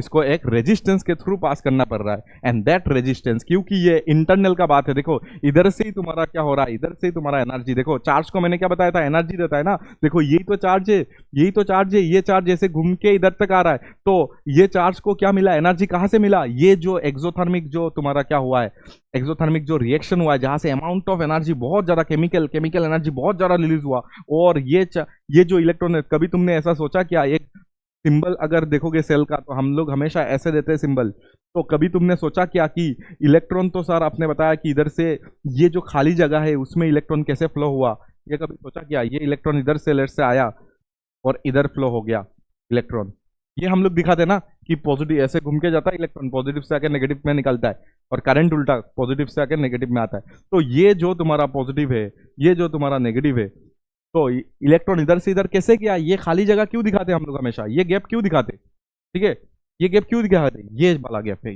ये वाला गैप है, ठीक है, ये वाला गैप है, जिसमें हम लोग अभी कुछ डाल नहीं रहे, बट अगर गैल्वेनिक सेल है तो इलेक्ट्रोलाइट होंगे, कुछ अलग सेल होगा तो उसमें केमिकल्स होंगे, बहुत कुछ हो सकता है, केमिकल्स होंगे, बट जो भी है, लेकिन इसमें ये जो इलेक्ट्रॉन जो फ्लो हो रहा है ना, इस इलेक्ट्रॉन को इधर पे जो भी केमिकल रिएक्शन हो रहा है उससे क्या मिल रहा है, एनर्जी मिल रहा है, उससे ही एनर्जी मिल रहा है, हम लोग जो बोल रहे हैं ना कि चार्ज को एनर्जी देते कोई भी सेल, तो इधर पे जो केमिकल रिएक्शन हो रहा है वही एनर्जी प्रोवाइड कर रहा है, और एनर्जी प्रोवाइड तो कर रहा है, लेकिन ये इलेक्ट्रॉन इधर पे इसके आयंस के साथ कोलिशन होने के बाद उसको एक क्या मिल जाता है, एक रेजिस्टेंस मिल जाता है, जिसका नाम है इंटरनल रेजिस्टेंस। क्या नाम है इसका ही नाम है इंटरनल रेजिस्टेंस, क्योंकि अंदर में हो रहा है ना सब कुछ काम, तो इंटरनल रेजिस्टेंस हम लोग बोल सकते हैं। तो इधर पे एक इंटरनल रेजिस्टेंस प्रोड्यूस हो रहा है, जिसको हम लोग स्मॉल आर से डिनोट कर सकते हैं, मतलब इस बैटरी के अंदर हो रहा है ये काम। इंटरनल रेजिस्टेंस क्या हो रहा है, इंटरनल रेजिस्टेंस इसके अंदर हो रहा है,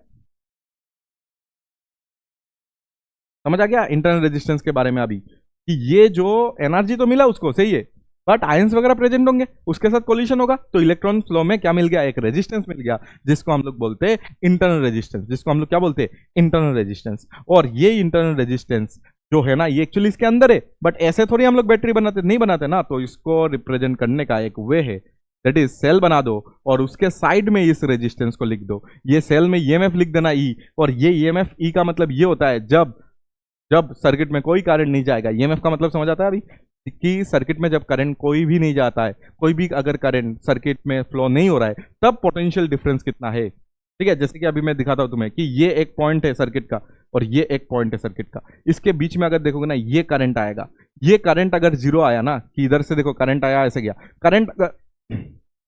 करंट अगर जीरो होगा ना, तो पोटेंशियल ड्रॉप अगर देखोगे ना सेल का अगर पोटेंशियल ड्रॉप देखोगे ना, वो हो जाएगा तुम्हारा ई के बराबर, ठीक है, करंट नहीं जा रहा है, तो ये रेजिस्टेंस एक्स्ट्रा कुछ खाएगा नहीं, समझ आया क्या, इसके अंदर में रेजिस्टेंस है, तो करंट अगर जाएगा तो अंदर में रेजिस्टेंस है ना, तो आई आर, करंट जा रहा है तो क्या होगा, आई इंटू आर, पोटेंशियल ड्रॉप कितना होगा, आई इंटू आर, तो कुछ करंट जा रहा है तो आई इंटू आर का कुछ वैल्यू आएगा, तो मतलब इसके अंदर में कुछ पोटेंशियल लॉस हो रहा है, ठीक है, जो कि मैंने पहले तुम्हें दिखाया था, ये पोटेंशियल लॉस 0.2 वोल्ट इसके अंदर में पोटेंशियल लॉस हुआ था, पोटेंशियल ड्रॉप हुआ था, ये किसने किया, ये किया तुम्हारा इंटरनल रेजिस्टेंस ने, किसने किया, इंटरनल रेजिस्टेंस ने। और इंटरनल रेजिस्टेंस कैसे आया, तो मैंने इधर पे तुम्हें आयंस के साथ, आयंस जो प्रेजेंट है उनके साथ मैंने क्या दिखाया, कॉलिशंस दिखाया, और उसके बाद इलेक्ट्रॉन फ्लो में क्या लग गया, रेजिस्टेंस लग गया, समझ आया, सब कुछ बातें मैंने इधर पे तुम्हें बता दिया, तुम्हें अभी देखना है कि तुम्हें सब कुछ समझ आया क्या तुम्हें अभी इंटरनल रेजिस्टेंस का डेफिनेशन समझ आ गया,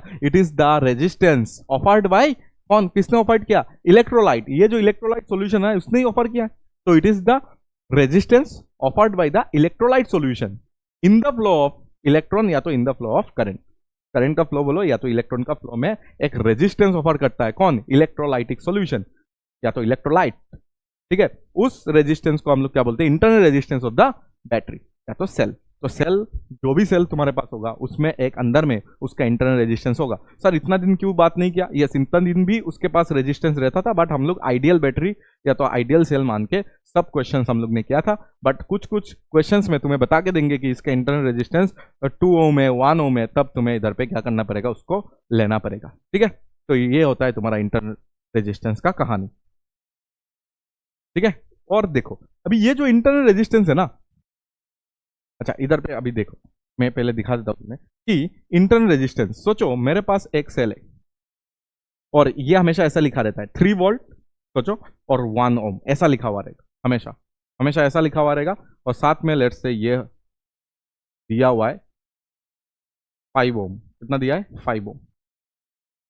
तो सबसे पहले तुम्हें इस बैटरी को कैसे चेंज कर लेना है, देखो सबसे पहले इस सेल को थोड़ा सा खोल के लिखना है, और खोल के ये लिखोगे कि इसमें 1 ओम लगा हुआ है और इसमें 3 वोल्ट लगा हुआ है, और साथ में तुम्हें इधर पे क्या करना है 5 ओम को ये देना है 5 ओम। तो अभी तुम्हारे पास दो चीज आ सकता है, देखो अभी तुम्हारे पास दो चीज आ सकता है। एक तो तुम्हें ये पूछ सकता है, देखो concept,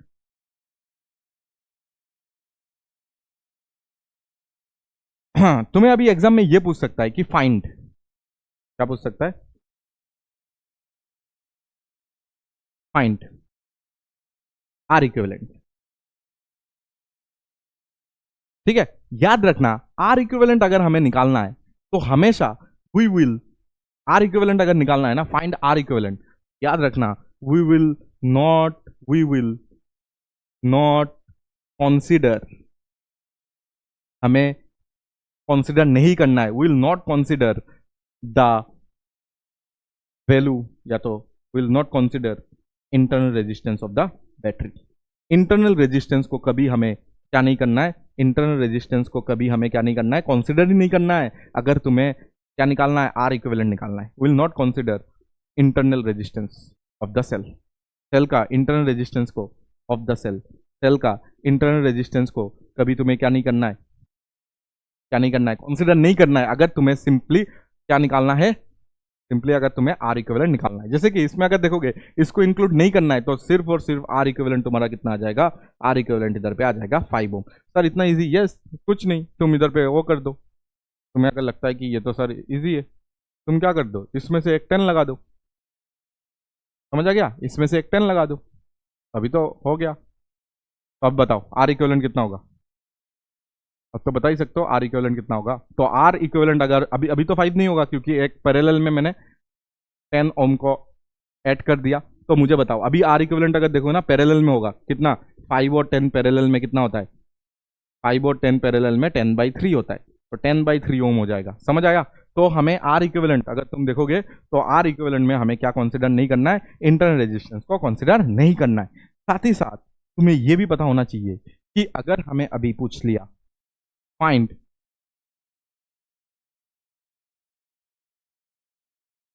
current in the circuit,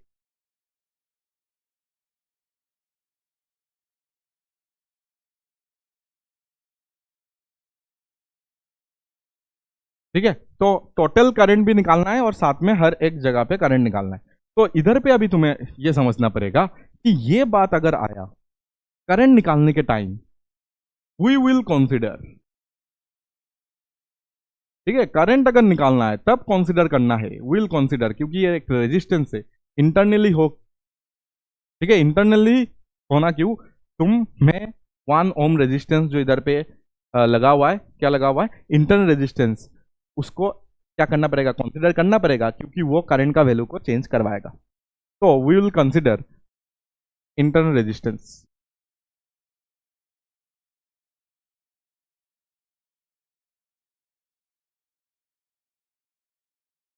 will consider internal resistance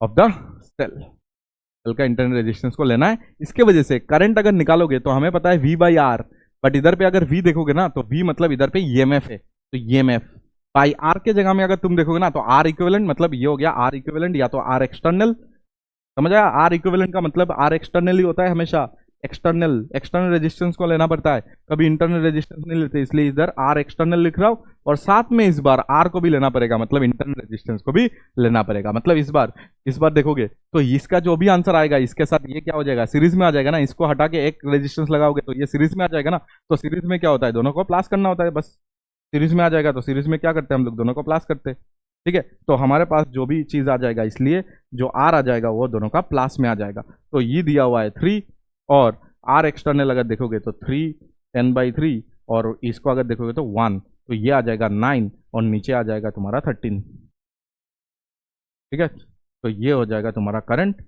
इतना एम्पियर।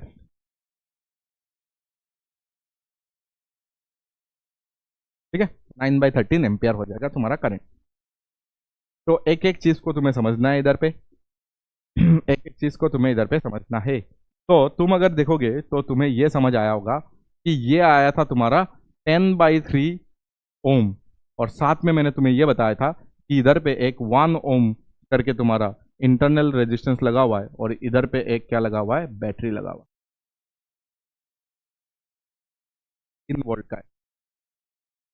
ठीक है, इसी चीज को जब मैंने क्या किया, इसका जो इक्विवेलेंट निकाला, तब हमें ये पता चला कि इसमें जो आ रहा है इक्विवेलेंट, वो आ रहा है तुम्हारा 13/3 आएगा ना। देखो दोनों को प्लस कर दो, दोनों को प्लस कर दो 1 के साथ, तो ये आ जाएगा तुम्हारा 13/3 आ जाएगा। कितना आ जाएगा, 13/3 ओम, और साथ में ये तुम्हारा आ जाएगा एक बैटरी। ठीक है, करंट निकालने के टाइम करना है ये सब, करंट निकालने के टाइम ही इसको सीरीज में पकड़ना है। ठीक है, करंट निकालने के टाइम, बाकी जगह तुम नहीं निकाल सकते। ठीक है, तो इसको मैं अभी राफ कर रहा हूँ, नहीं तो तुम हमेशा गलत कर दोगे। इसको मैंने कैसे किया इधर पे, वो मैंने इधर पे तुम्हें दिखाया। ठीक है, अच्छा, तो याद रखना करंट निकालने के टाइम ही ये करना है, तो बाकी टाइम में नहीं करना। ठीक है, तो इतना हमें समझ आ गया बातें। तो उसके बाद हमें निकालना है, देखो अच्छा, उसके बाद ये जो इंटरनल रेजिस्टेंस आया ना, ये जो एक तुम्हारे पास क्या है, ये जो तुम्हारे पास एक सेल है, और इसके बीच में, के बीच में एक इंटरनल रेजिस्टेंस जो है, जिसको हम लोग कैसे डिनोट करते हैं, ऐसे डिनोट कर देते। ये इंटरनल रेजिस्टेंस एक्चुअली किस पे डिपेंड करता है, इंटरनल रेजिस्टेंस एक्चुअली किस पे डिपेंड करता है, वो हमें चाहिए अभी। तो तुम्हें पता होगा कि इंटरनल रेजिस्टेंस किस पे डिपेंड करता है, सरफेस एरिया ऑफ इलेक्ट्रोड्स। जो इलेक्ट्रोड्स है उसका सरफेस एरिया पे डिपेंड करता है। ठीक है, सरफेस एरिया अगर ज्यादा होगा तो देखो इंटरनल रेजिस्टेंस कम होता है, ये तुम्हें इधर से नोट करना है। तो सबसे पहले हमें ये समझ आ गया कि सरफेस एरिया पे डिपेंड करता है, और कैसे डिपेंड करता है, inversely proportional to internal resistance. Surface area अगर ज्यादा होगा तो इंटरनल रेजिस्टेंस कम होगा। ठीक है, और देखो नेक्स्ट, नेक्स्ट होता है डिस्टेंस बिटवीन टू इलेक्ट्रोड। दो इलेक्ट्रोड के बीच का जो डिस्टेंस है ना, उस पर डिपेंड करेगा। देखो जितना ज्यादा डिस्टेंस होगा, जितना ज्यादा डिस्टेंस होगा उतना ज्यादा तुम्हारा क्या हो जाएगा, इंटरनल रेजिस्टेंस, डायरेक्टली प्रोपोर्शनल। ठीक है, जितना ज्यादा डिस्टेंस होगा उतना ज्यादा उसको रेजिस्टेंस का क्या करना पड़ेगा, सफर करते हुए आना पड़ेगा, इसके वजह से डायरेक्टली क्या हो जाएगा, प्रोपोर्शनल हो जाएगा। उसके बाद कॉन्सेंट्रेशन के ऊपर डिपेंड करता है, जितना ज्यादा कॉन्सेंट्रेशन उतना ज्यादा तुम्हारा क्या हो जाएगा, कॉन्सेंट्रेशन ऑफ, जितना ज्यादा कॉन्सेंट्रेशन उतना ज्यादा आयंस हो जाएंगे। ठीक है, कॉन्सेंट्रेशन के साथ directly proportional internal resistance.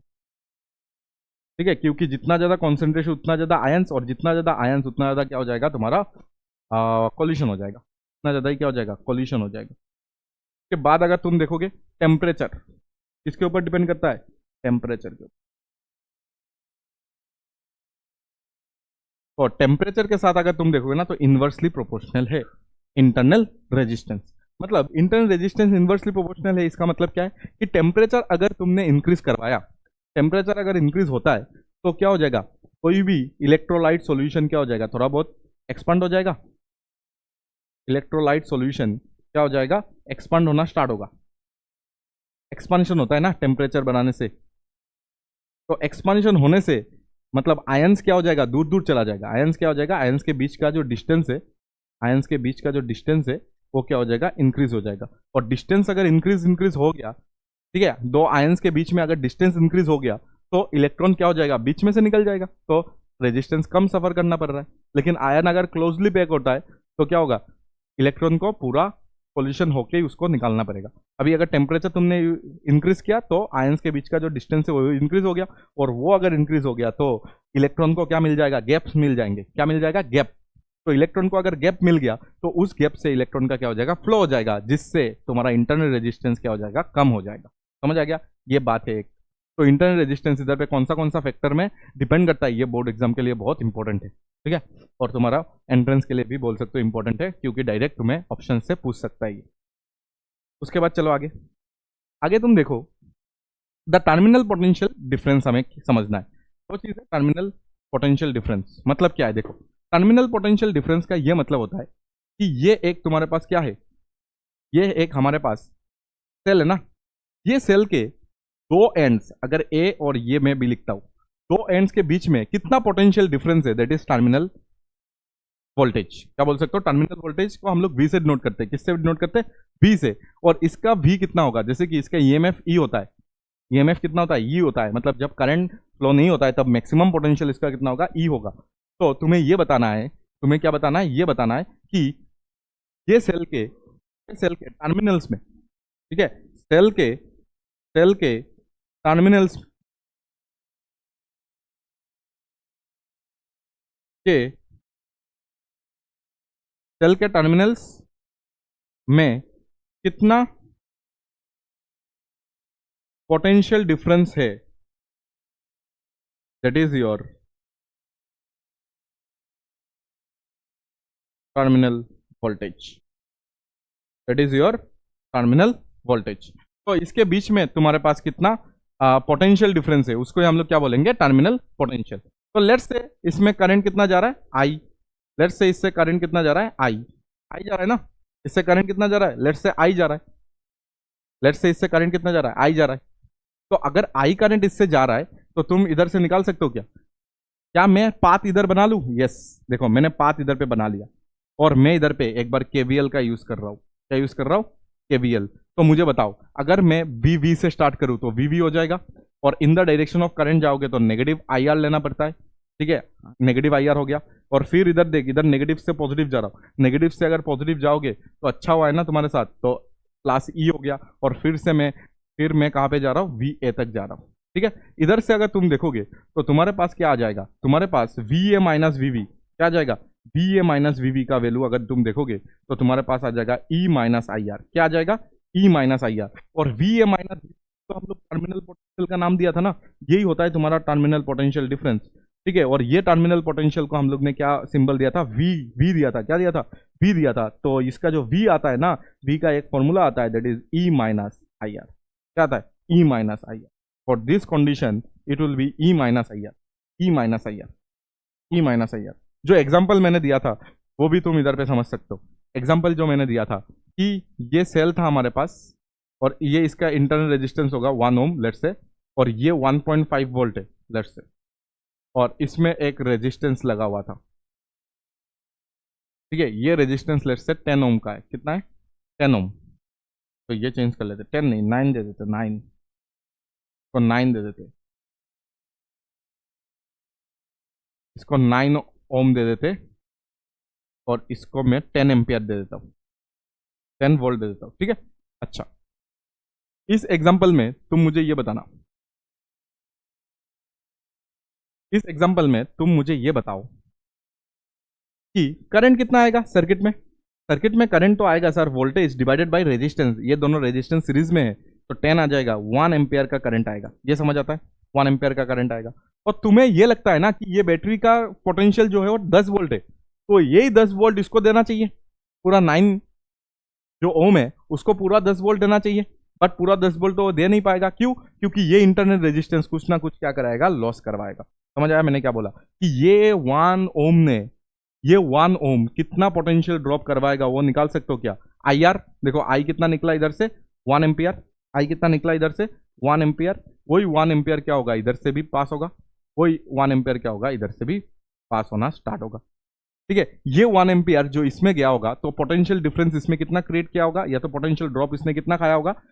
V is equal to I R. तो आई भी 1 है और आर भी 1 है, तो 1 वोल्ट, मतलब इसने 1 वोल्ट क्या किया? लॉस करवाया। इसने 1 वोल्ट क्या करवाया? क्योंकि ये इंटरनल है, इंटरनल का बात चल रहा है, इसने लॉस करवाया। तो 10 वोल्ट से 1 वोल्ट इसने खा लिया, तो इसके पास कितना आएगा? इसके पास 9 वोल्ट आएगा। अगर निकालना है तो निकाल सकते हो, V is equal to I R लगा के, V is equal to I R. तो देखो आई कितना जा रहा है इसमें से? 1, और आर कितना है इसका? 9। तो देखो ऐसे भी आ गया ना 9 वोल्ट। तो इसमें 9 वोल्ट आ रहा है, तो बाकी 1 वोल्ट कहाँ गया? जो इसके अंदर में जो इंटरनल रेजिस्टेंस है उसने 1 वोल्ट खा लिया। समझ आएगा? तो उसी तरह इधर पे अगर देखोगे तो टर्मिनल पोटेंशियल मतलब बैटरी के टर्मिनल्स में कितना पोटेंशियल है डिफरेंस है, वो होता है टर्मिनल वोल्टेज। या तो इसका और एक भी चीज हो सकता है, that is potential difference across external resistance जो भी लगा हुआ है उसमें कितना पोटेंशियल डिफरेंस है, वो भी तुम्हारा क्या होता है? सेम बात ही होता है। देखो इसके अक्रॉस, इस बैटरी के अक्रॉस, मतलब ये दो पॉइंट, ये दोनों पॉइंट तो इसके साथ भी तो लगा हुआ है ना, तो इसके पोटेंशियल ड्रॉप बोलो या तो बैटरी के पोटेंशियल ड्रॉप बोलो, सेम ही बात है। ठीक है, ये दोनों पॉइंट के बीच में पोटेंशियल हमें चाहिए होता है। तो ये तो इसके ये सेम पॉइंट है ना, सेम पॉइंट है ना, तो इसके बीच में जितना पोटेंशियल ड्रॉप होता है बैटरी के बीच में भी उतना ही पोटेंशियल ड्रॉप होगा। ठीक है, तो तुम ऐसे बोलो या तो ऐसे बोलो, दोनों सेम ही बात है। तो अगर तुम दोनों में अगर देखोगे ना, तो पोटेंशियल अगर देखोगे तो इंटरनल रेजिस्टेंस ने पोटेंशियल ड्रॉप करवाया, और इधर पे अगर तुम देखोगे ना तो कितना लॉस करवाया, 1 वोल्ट का लॉस करवाया है। तुम अगर बाहर से देखोगे तो तुम्हें ऐसा लगेगा कि यार 10 वोल्ट का मैंने बैटरी खरीद के लाया था, तो इधर पे 10 वोल्ट मिलना चाहिए था, बट इधर पे कितना मिला है, 9 वोल्ट मिल रहा है, तो 1 वोल्ट कहाँ गया। तो तुम्हें सोचना पड़ेगा, अच्छा इसके अंदर का इंटरनल रेजिस्टेंस ने 1 वोल्ट खा लिया, कितना खा लिया, 1 वोल्ट खा लिया। मतलब तुम अगर इसके बीच में अगर पोटेंशियल अगर देखोगे ना, दैट इज 9 देखो 9 इक्वल टू क्या हुआ होगा कि पूरा 10 से इसके इसमें जितना पोटेंशियल गया होगा, पोटेंशियल थ्रू 1 ओम। ठीक है, तो 9 से क्या हुआ होगा पोटेंशियल, इसका कैसे लिखते हैं हम लोग, करंट, इसमें करंट जितना जाता है इनटू इसका रेजिस्टेंस, ऐसे ही तो लिखते हैं ना, जिसका वैल्यू इधर पे 1 आ रहा है। ठीक है, अच्छा ये 9 मतलब क्या हो गया था, वी मतलब इसके बीच में जो पोटेंशियल है उसको ही, यही तुम्हारा बैटरी के बीच में होता है। ठीक है, इसके बीच में जितना पोटेंशियल होता है तुम्हारा सेल के बीच में उतना ही पोटेंशियल होता है, जिसको हम लोग टर्मिनल पोटेंशियल वी का नाम देते हैं। और 10 मतलब क्या होता है, ईएमएफ। 10 मतलब इसमें जितना लिखा हो रहता है ईएमएफ, और माइनस आईआर। तो देखो यही चीज मैंने तुम्हें न्यूमेरिकली समझाया, और यही चीज मैंने तुम्हें प्रूफ करके दे दिया यूजिंग केवीएल। मैंने तुम्हें इधर प्रूफ करके भी दिया है कि टर्मिनल पोटेंशियल जो होता है वो ई माइनस आई आर होता है, ई माइनस आई आर होता है, हमेशा नहीं होता है, हमेशा नहीं होता है, अभी दिखाऊंगा मैं। बट इस केस में ई माइनस आई आर, इस केस में भी ई माइनस आई आर, हमारा मैक्सिमम केस में ई माइनस आई आर ही आएगा। तो इतना अच्छे से नोट कर लो एक बार। ठीक है, नोट करो जल्दी जल्दी, फिर हम लोग देखेंगे इसके आगे का।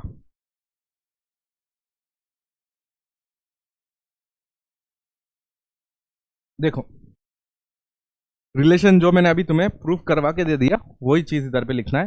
दैट इज, तुम्हें पता है कि अगर ऐसा है, देख लो, फिर मैं तुम्हें इधर पे समझाता हूँ, हमेशा ये नहीं होता है जो हमने अभी सीखा।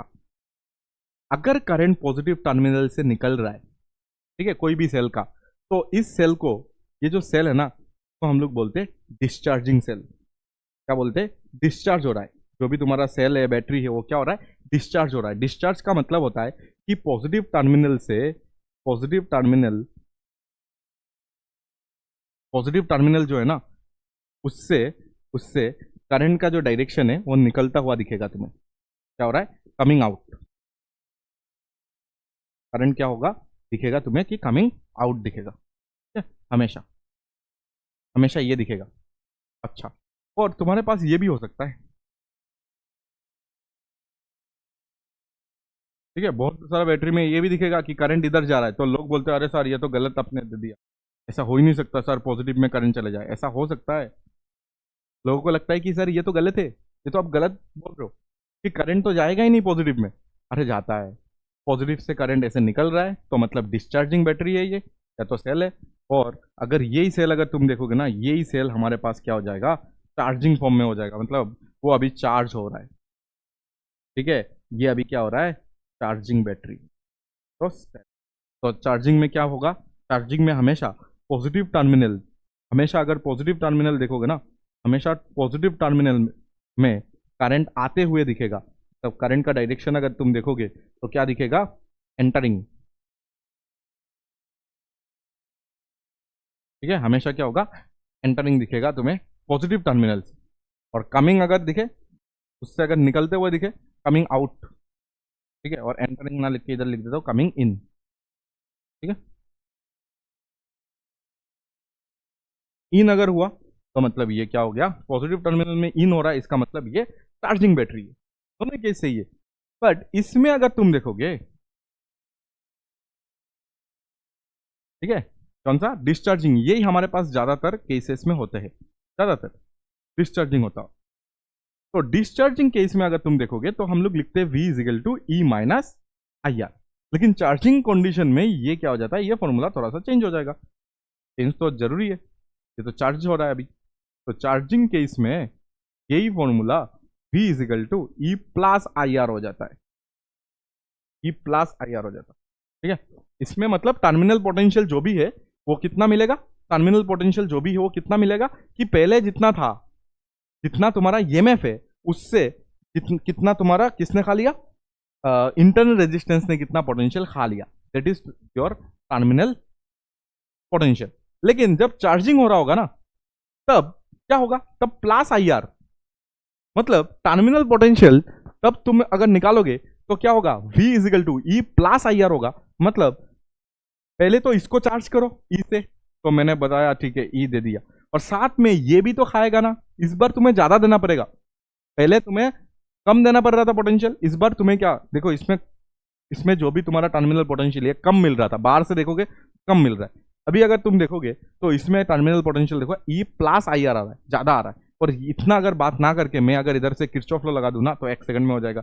जैसे इसमें किरचॉफ लॉ लगाया था A2 B2A, मैंने किरचॉफ लॉ लगाया था, ये फॉर्मूला प्रूव हो गया। उसी तरह अगर तुम्हें बहुत ओके तो तुम क्या कर सकते हो, ऐसे भी इधर पे तुम क्या कर सकते हो, किरचॉफ लॉ लगा लो तो ये मिल जाएगा। ठीक है, तो चार्जिंग कंडीशन और डिस्चार्जिंग कंडीशन दोनों देख लेना, और चार्जिंग और डिस्चार्जिंग में ई देखो ई आर वी में कैसा रिलेशन होता है ये तुम्हें पता होना चाहिए। ठीक है, अच्छा इधर पे और एक रिलेशन जो हमारा इंपॉर्टेंट रिलेशन है, ठीक है, जो बहुत ही ज्यादा इंपॉर्टेंट रिलेशन है, दैट इज तुम्हें पता है कि कोई भी, अभी हम फिर से हमारे ट्रेडिशनल मेथड में चले जाते हैं। ट्रेडिशनल मेथड यही होगा कि ये डिस्चार्जिंग होता है हमेशा, तो ये तुम हमेशा याद रखना कि ये कैपिटल आर है, ये स्मॉल आर है, और इसमें ईएमएफ कितना है, ई है। ठीक है, और इधर से करंट निकल रहा है आई। तो ये जो आई का वैल्यू है ना, ये तुम्हें हमेशा याद रखना है, डायरेक्ट हम लोग अप्लाई करेंगे क्वेश्चंस में। ठीक है, तो ये जो करंट इधर पे आएगा ना, करंट तुम्हें पता है कि अगर करंट निकालना है, अगर करंट आई निकालना है, तो आई इजिकल टू हमेशा क्या होता है, आई इजिकल टू हमेशा जो पोटेंशियल ड्रॉप इसमें होगा इस सर्किट में, डिवाइडेड बाई क्या होता है, रेजिस्टेंस होता है। ठीक है, इसमें अगर तुम देखोगे तो पोटेंशियल ड्रॉप अगर देखोगे तो ई है, और रेजिस्टेंस अगर देखोगे तो दोनों में करंट सेम जा रहा है, तो दोनों सीरीज में है। दोनों अगर देखोगे तो सीरीज में है, और सीरीज में तुम्हारा जो आंसर आ जाएगा वो आर प्लस आर आ जाएगा। तो करंट का वैल्यू जो ये है, ये हमेशा तुम इधर पे हम लोग यूज करेंगे, तुम्हें याद रखना है ई डिवाइडेड बाई क्या हो जाएगा, आर प्लस आर हम लोग यूज करेंगे हमेशा। ठीक है, ये फॉर्मेट को भी तुम्हें याद रखना है, इसको अभी यूज करके मैं दिखाता हूं तुम्हें, क्योंकि अभी हमारे पास है कि उसका ग्राफ बनाना होता है, ई वर्सेस आर ग्राफ बनाना होता है। क्या बनाना होता है, थोड़ा बहुत हमें ग्राफ का चीजें हमें अभी सीखना पड़ता है। ठीक है, ग्राफ बनाना है हमें, तो ग्राफ कैसे बनाएंगे, देखो देखो ई वर्सेस आर ग्राफ हमें बनाना है, तो ई वर्सेस आर हम लोग कैसे बनाएंगे, देखो ई मतलब था ईएमएफ, और ईएमएफ का मतलब क्या था, ईएमएफ का मतलब था कि सर्किट जब सर्किट ओपन हो, जब सर्किट ओपन हो तब इसमें से कितना करंट जा रहा है, करंट नहीं, तब तुम्हारा पोटेंशियल ड्रॉप कितना हो, that is potential drop across battery कितना हो, दैट इज योर ई। ई मतलब जब करंट जाएगा ही नहीं, अगर करंट नहीं जा रहा है तो क्या ये एक्सटर्नल रेजिस्टेंस जो आर है, ये जो एक्सटर्नल रेजिस्टेंस आर है उसके साथ ई का भी डिपेंड करेगा। ई का मतलब तो करंट जाना नहीं है सर्किट में, तो E does not depend, E does not depends on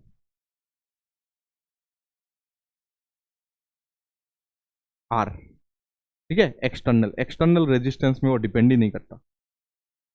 तो अगर वो एक्सटर्नल रेजिस्टेंस में डिपेंड ही नहीं करता तो उसका जो ग्राफ बनेगा वो कैसा बन जाएगा, वो बताओ।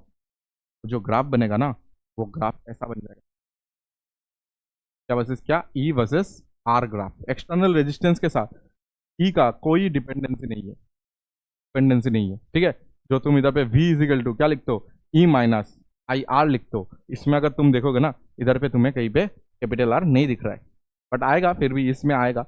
लेकिन करंट तो जीरो, करंट अगर जीरो जा रहा है, करंट अगर जीरो जा रहा है तो ये पोर्शन हट गया, तो v इज डायरेक्टली वो इक्वल टू क्या हो गया, ई हो गया। तो मतलब ई कभी आर के ऊपर डिपेंड ही नहीं करेगा। ठीक है, इंडिपेंडेंट है। बट ये ना, ये थोड़ा सा इंपॉर्टेंट है, अभी देखना थोड़ा सा, अभी थोड़ा सा दिमाग लगेगा, है कि नहीं। देखो तुम्हारे पास V वर्सेस R, देखो V होता है हमेशा E minus I R.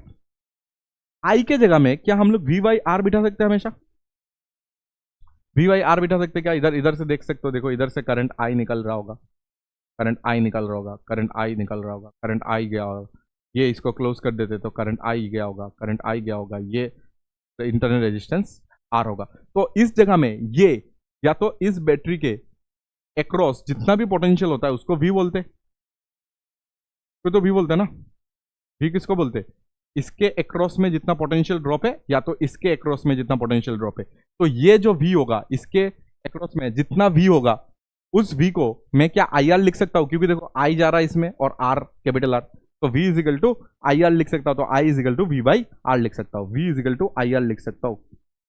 V is equal to IR कैसे लिख सकता हूं कि एक्सटर्नल रेजिस्टेंस ये है, में करंट I जा रहा है, तो इसके बीच में जो पोटेंशियल ड्रॉप रहता है ना उसको ही तो हम लोग V बोल रहे हैं, टर्मिनल पोटेंशियल इसके अक्रॉस, यही तो एक्चुअली बैटरी के अक्रॉस जितना होगा उसके अक्रॉस सेम ही होगा, तो V इजिकल टू IR लिख सकते, तो I is equal to V by R लिख सकते और इधर पे बिठा सकते, तो V E माइनस I के जगह में मैं लिख सकता हूँ V बाई I के जगह में मैं क्या लिख सकता हूँ V बाई I। ओ इधर पे कैपिटल R लिख दिया, इधर ये गलत हो गया, ये तो I R होता है ना, स्मॉल R होता है ना, E माइनस IR होता है ना, स्मॉल R होता है, ठीक है। और इधर पे मैं क्या कर रहा हूं अभी, E माइनस I के जगह में V बाई R बिठा रहा हूं और इधर पे R।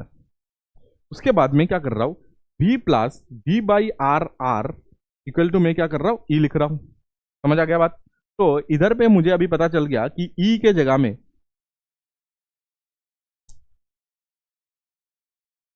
ये क्या हो रहा है, देखो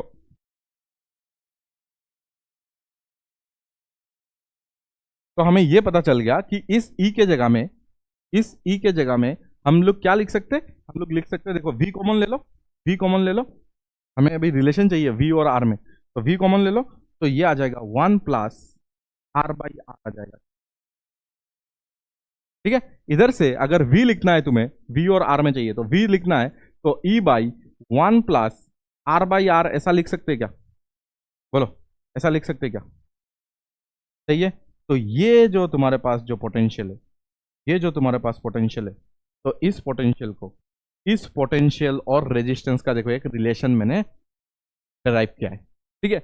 और इसमें अगर देखोगे, देखो ये बोर्ड एग्जाम के लिए इंपॉर्टेंट है, ये ग्राफ भी इंपॉर्टेंट है, ये ग्राफ भी इंपॉर्टेंट है, समझना इंपॉर्टेंट है, ठीक है। बुक में डायरेक्ट ड्रॉ किया हुआ है तो तुम्हें इधर पे समझना है कि V is equal to E minus IR हम लोग लिख सकते हैं, जहाँ पे I के जगह में V बाई R लिख सकते, क्या लिख सकते, V बाई R लिख सकते, फिर इसको इधर पे लेके जाके कॉमन ले लो, कॉमन लेने के बाद तुम्हें ये इक्वेशन मिल जाएगा। ये इक्वेशन में तुम अच्छे से देखो, जब R टेंस टू इंफिनिटी होगा, when R tends to infinity, R जब इंफिनिटी के तरफ जाएगा, मतलब R जितना भी तुम इंक्रीज करते जाओगे तो R तो नीचे, तो ये पोर्शन क्या हो जाएगा, जीरो होते जाएगा, मतलब तुम्हारा V जो होगा वो E के बराबर हो जाएगा। बोलो ये समझ आया क्या, जो तुम्हारा टर्मिनल पोटेंशियल है वो E के बराबर तभी होगा जब तुम्हारा R क्या होगा, टेंस टू इन्फिनिटी, मतलब R बहुत ज्यादा बड़ा हो जाना पड़ेगा, तो ही क्या होगा, तुम्हारा V के जगह में तुम क्या बिठा सकते हो, E बिठा सकते हो।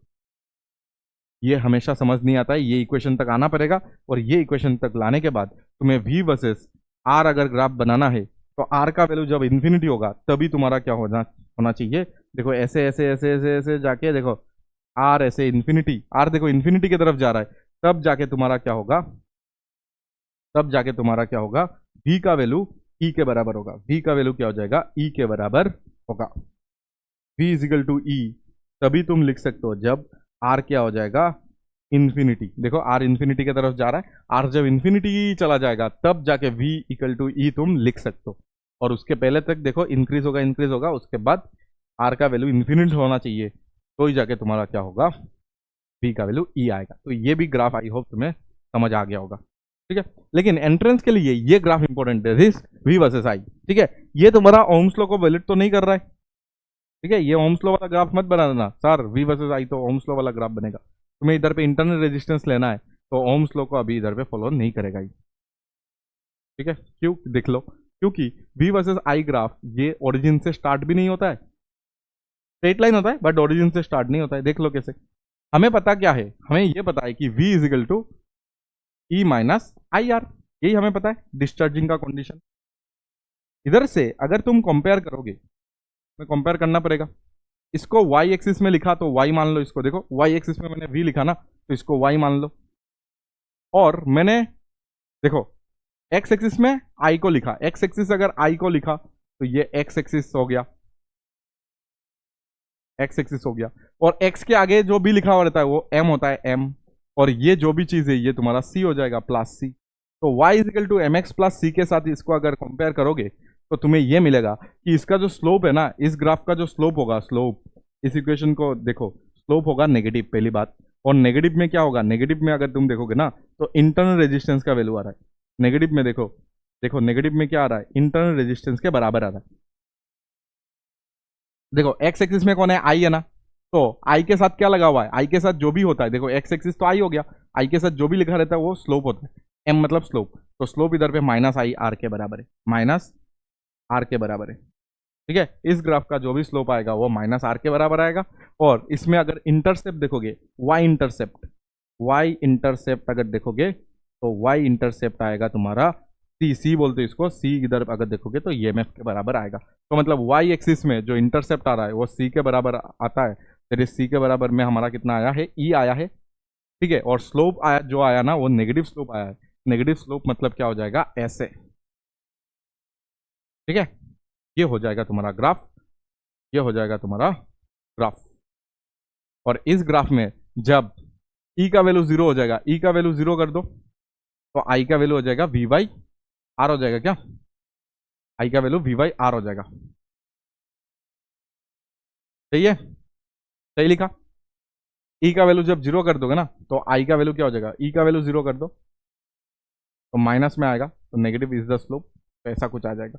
बट जो भी है, तुम इधर से ये समझो बात कि ये जो डिस्टेंस है ये तुम्हारा ई के बराबर है, ये जो पोटेंशियल है ये तुम्हारा ई के बराबर है। और इस ग्राफ का अगर स्लोप निकालोगे, स्लोप, स्लोप मतलब इधर से क्या निकाल सकते हो, टेन थीटा। टेन थीटा हमेशा क्या होता है, स्लोप होता है, स्लोप। और स्लोप मतलब इधर पे अगर तुम देखोगे तो परपेंडिकुलर बाई बेस होगा, क्या होगा, परपेंडिकुलर बाई बेस। इस जगह का अगर तुम परपेंडिकुलर बाई बेस निकालोगे तो हमेशा तुम्हें क्या मिल जाएगा, इंटरनल रेजिस्टेंस मिल जाएगा। क्या मिल जाएगा तुम्हें इधर पे, इंटरनल रेजिस्टेंस मिल जाएगा। याद रखना नेगेटिव ऑफ इंटरनल रेजिस्टेंस मिलता है क्योंकि ये नेगेटिव स्लोप है।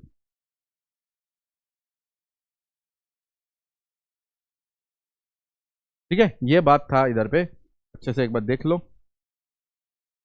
और समझ लो।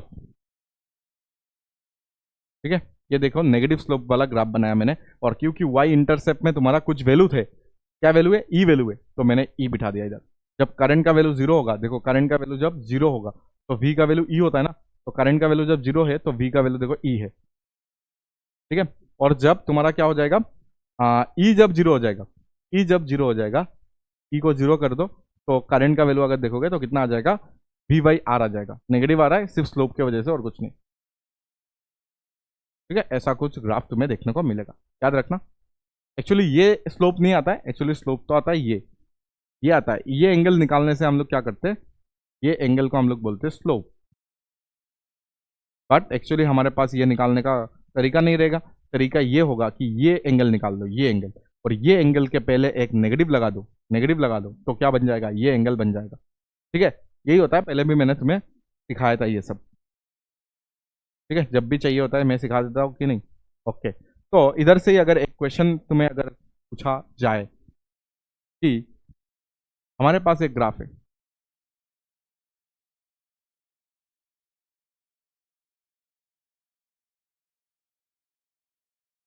अगर हमारे पास ये ग्राफ दिया हुआ है, वी वर्सेस आई ग्राफ दिया हुआ है, इधर पे ये बताया गया है कि ये 10 एम्पियर है और ये बताया गया है कि ये 15 एम्पियर है। ठीक है, ये दोनों चीजें बताया गया है।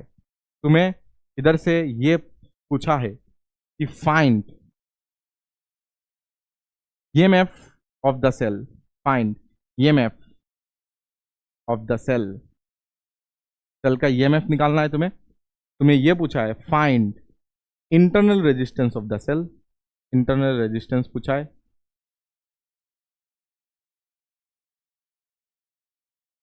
ठीक है, और सब कुछ अगर पूछ ही लिया है तो तुम डायरेक्ट अभी पहले निकाल लो, पहले ये दोनों निकालते, इंटरनल रेजिस्टेंस और तुम्हें चाहिए ईएमएफ। ईएमएफ तो तुम्हें पता है, जब करंट जीरो होता है, जब करंट का वैल्यू जीरो होगा तब जो पोटेंशियल होता है ना वही तुम्हारा ईएमएफ के बराबर होता है।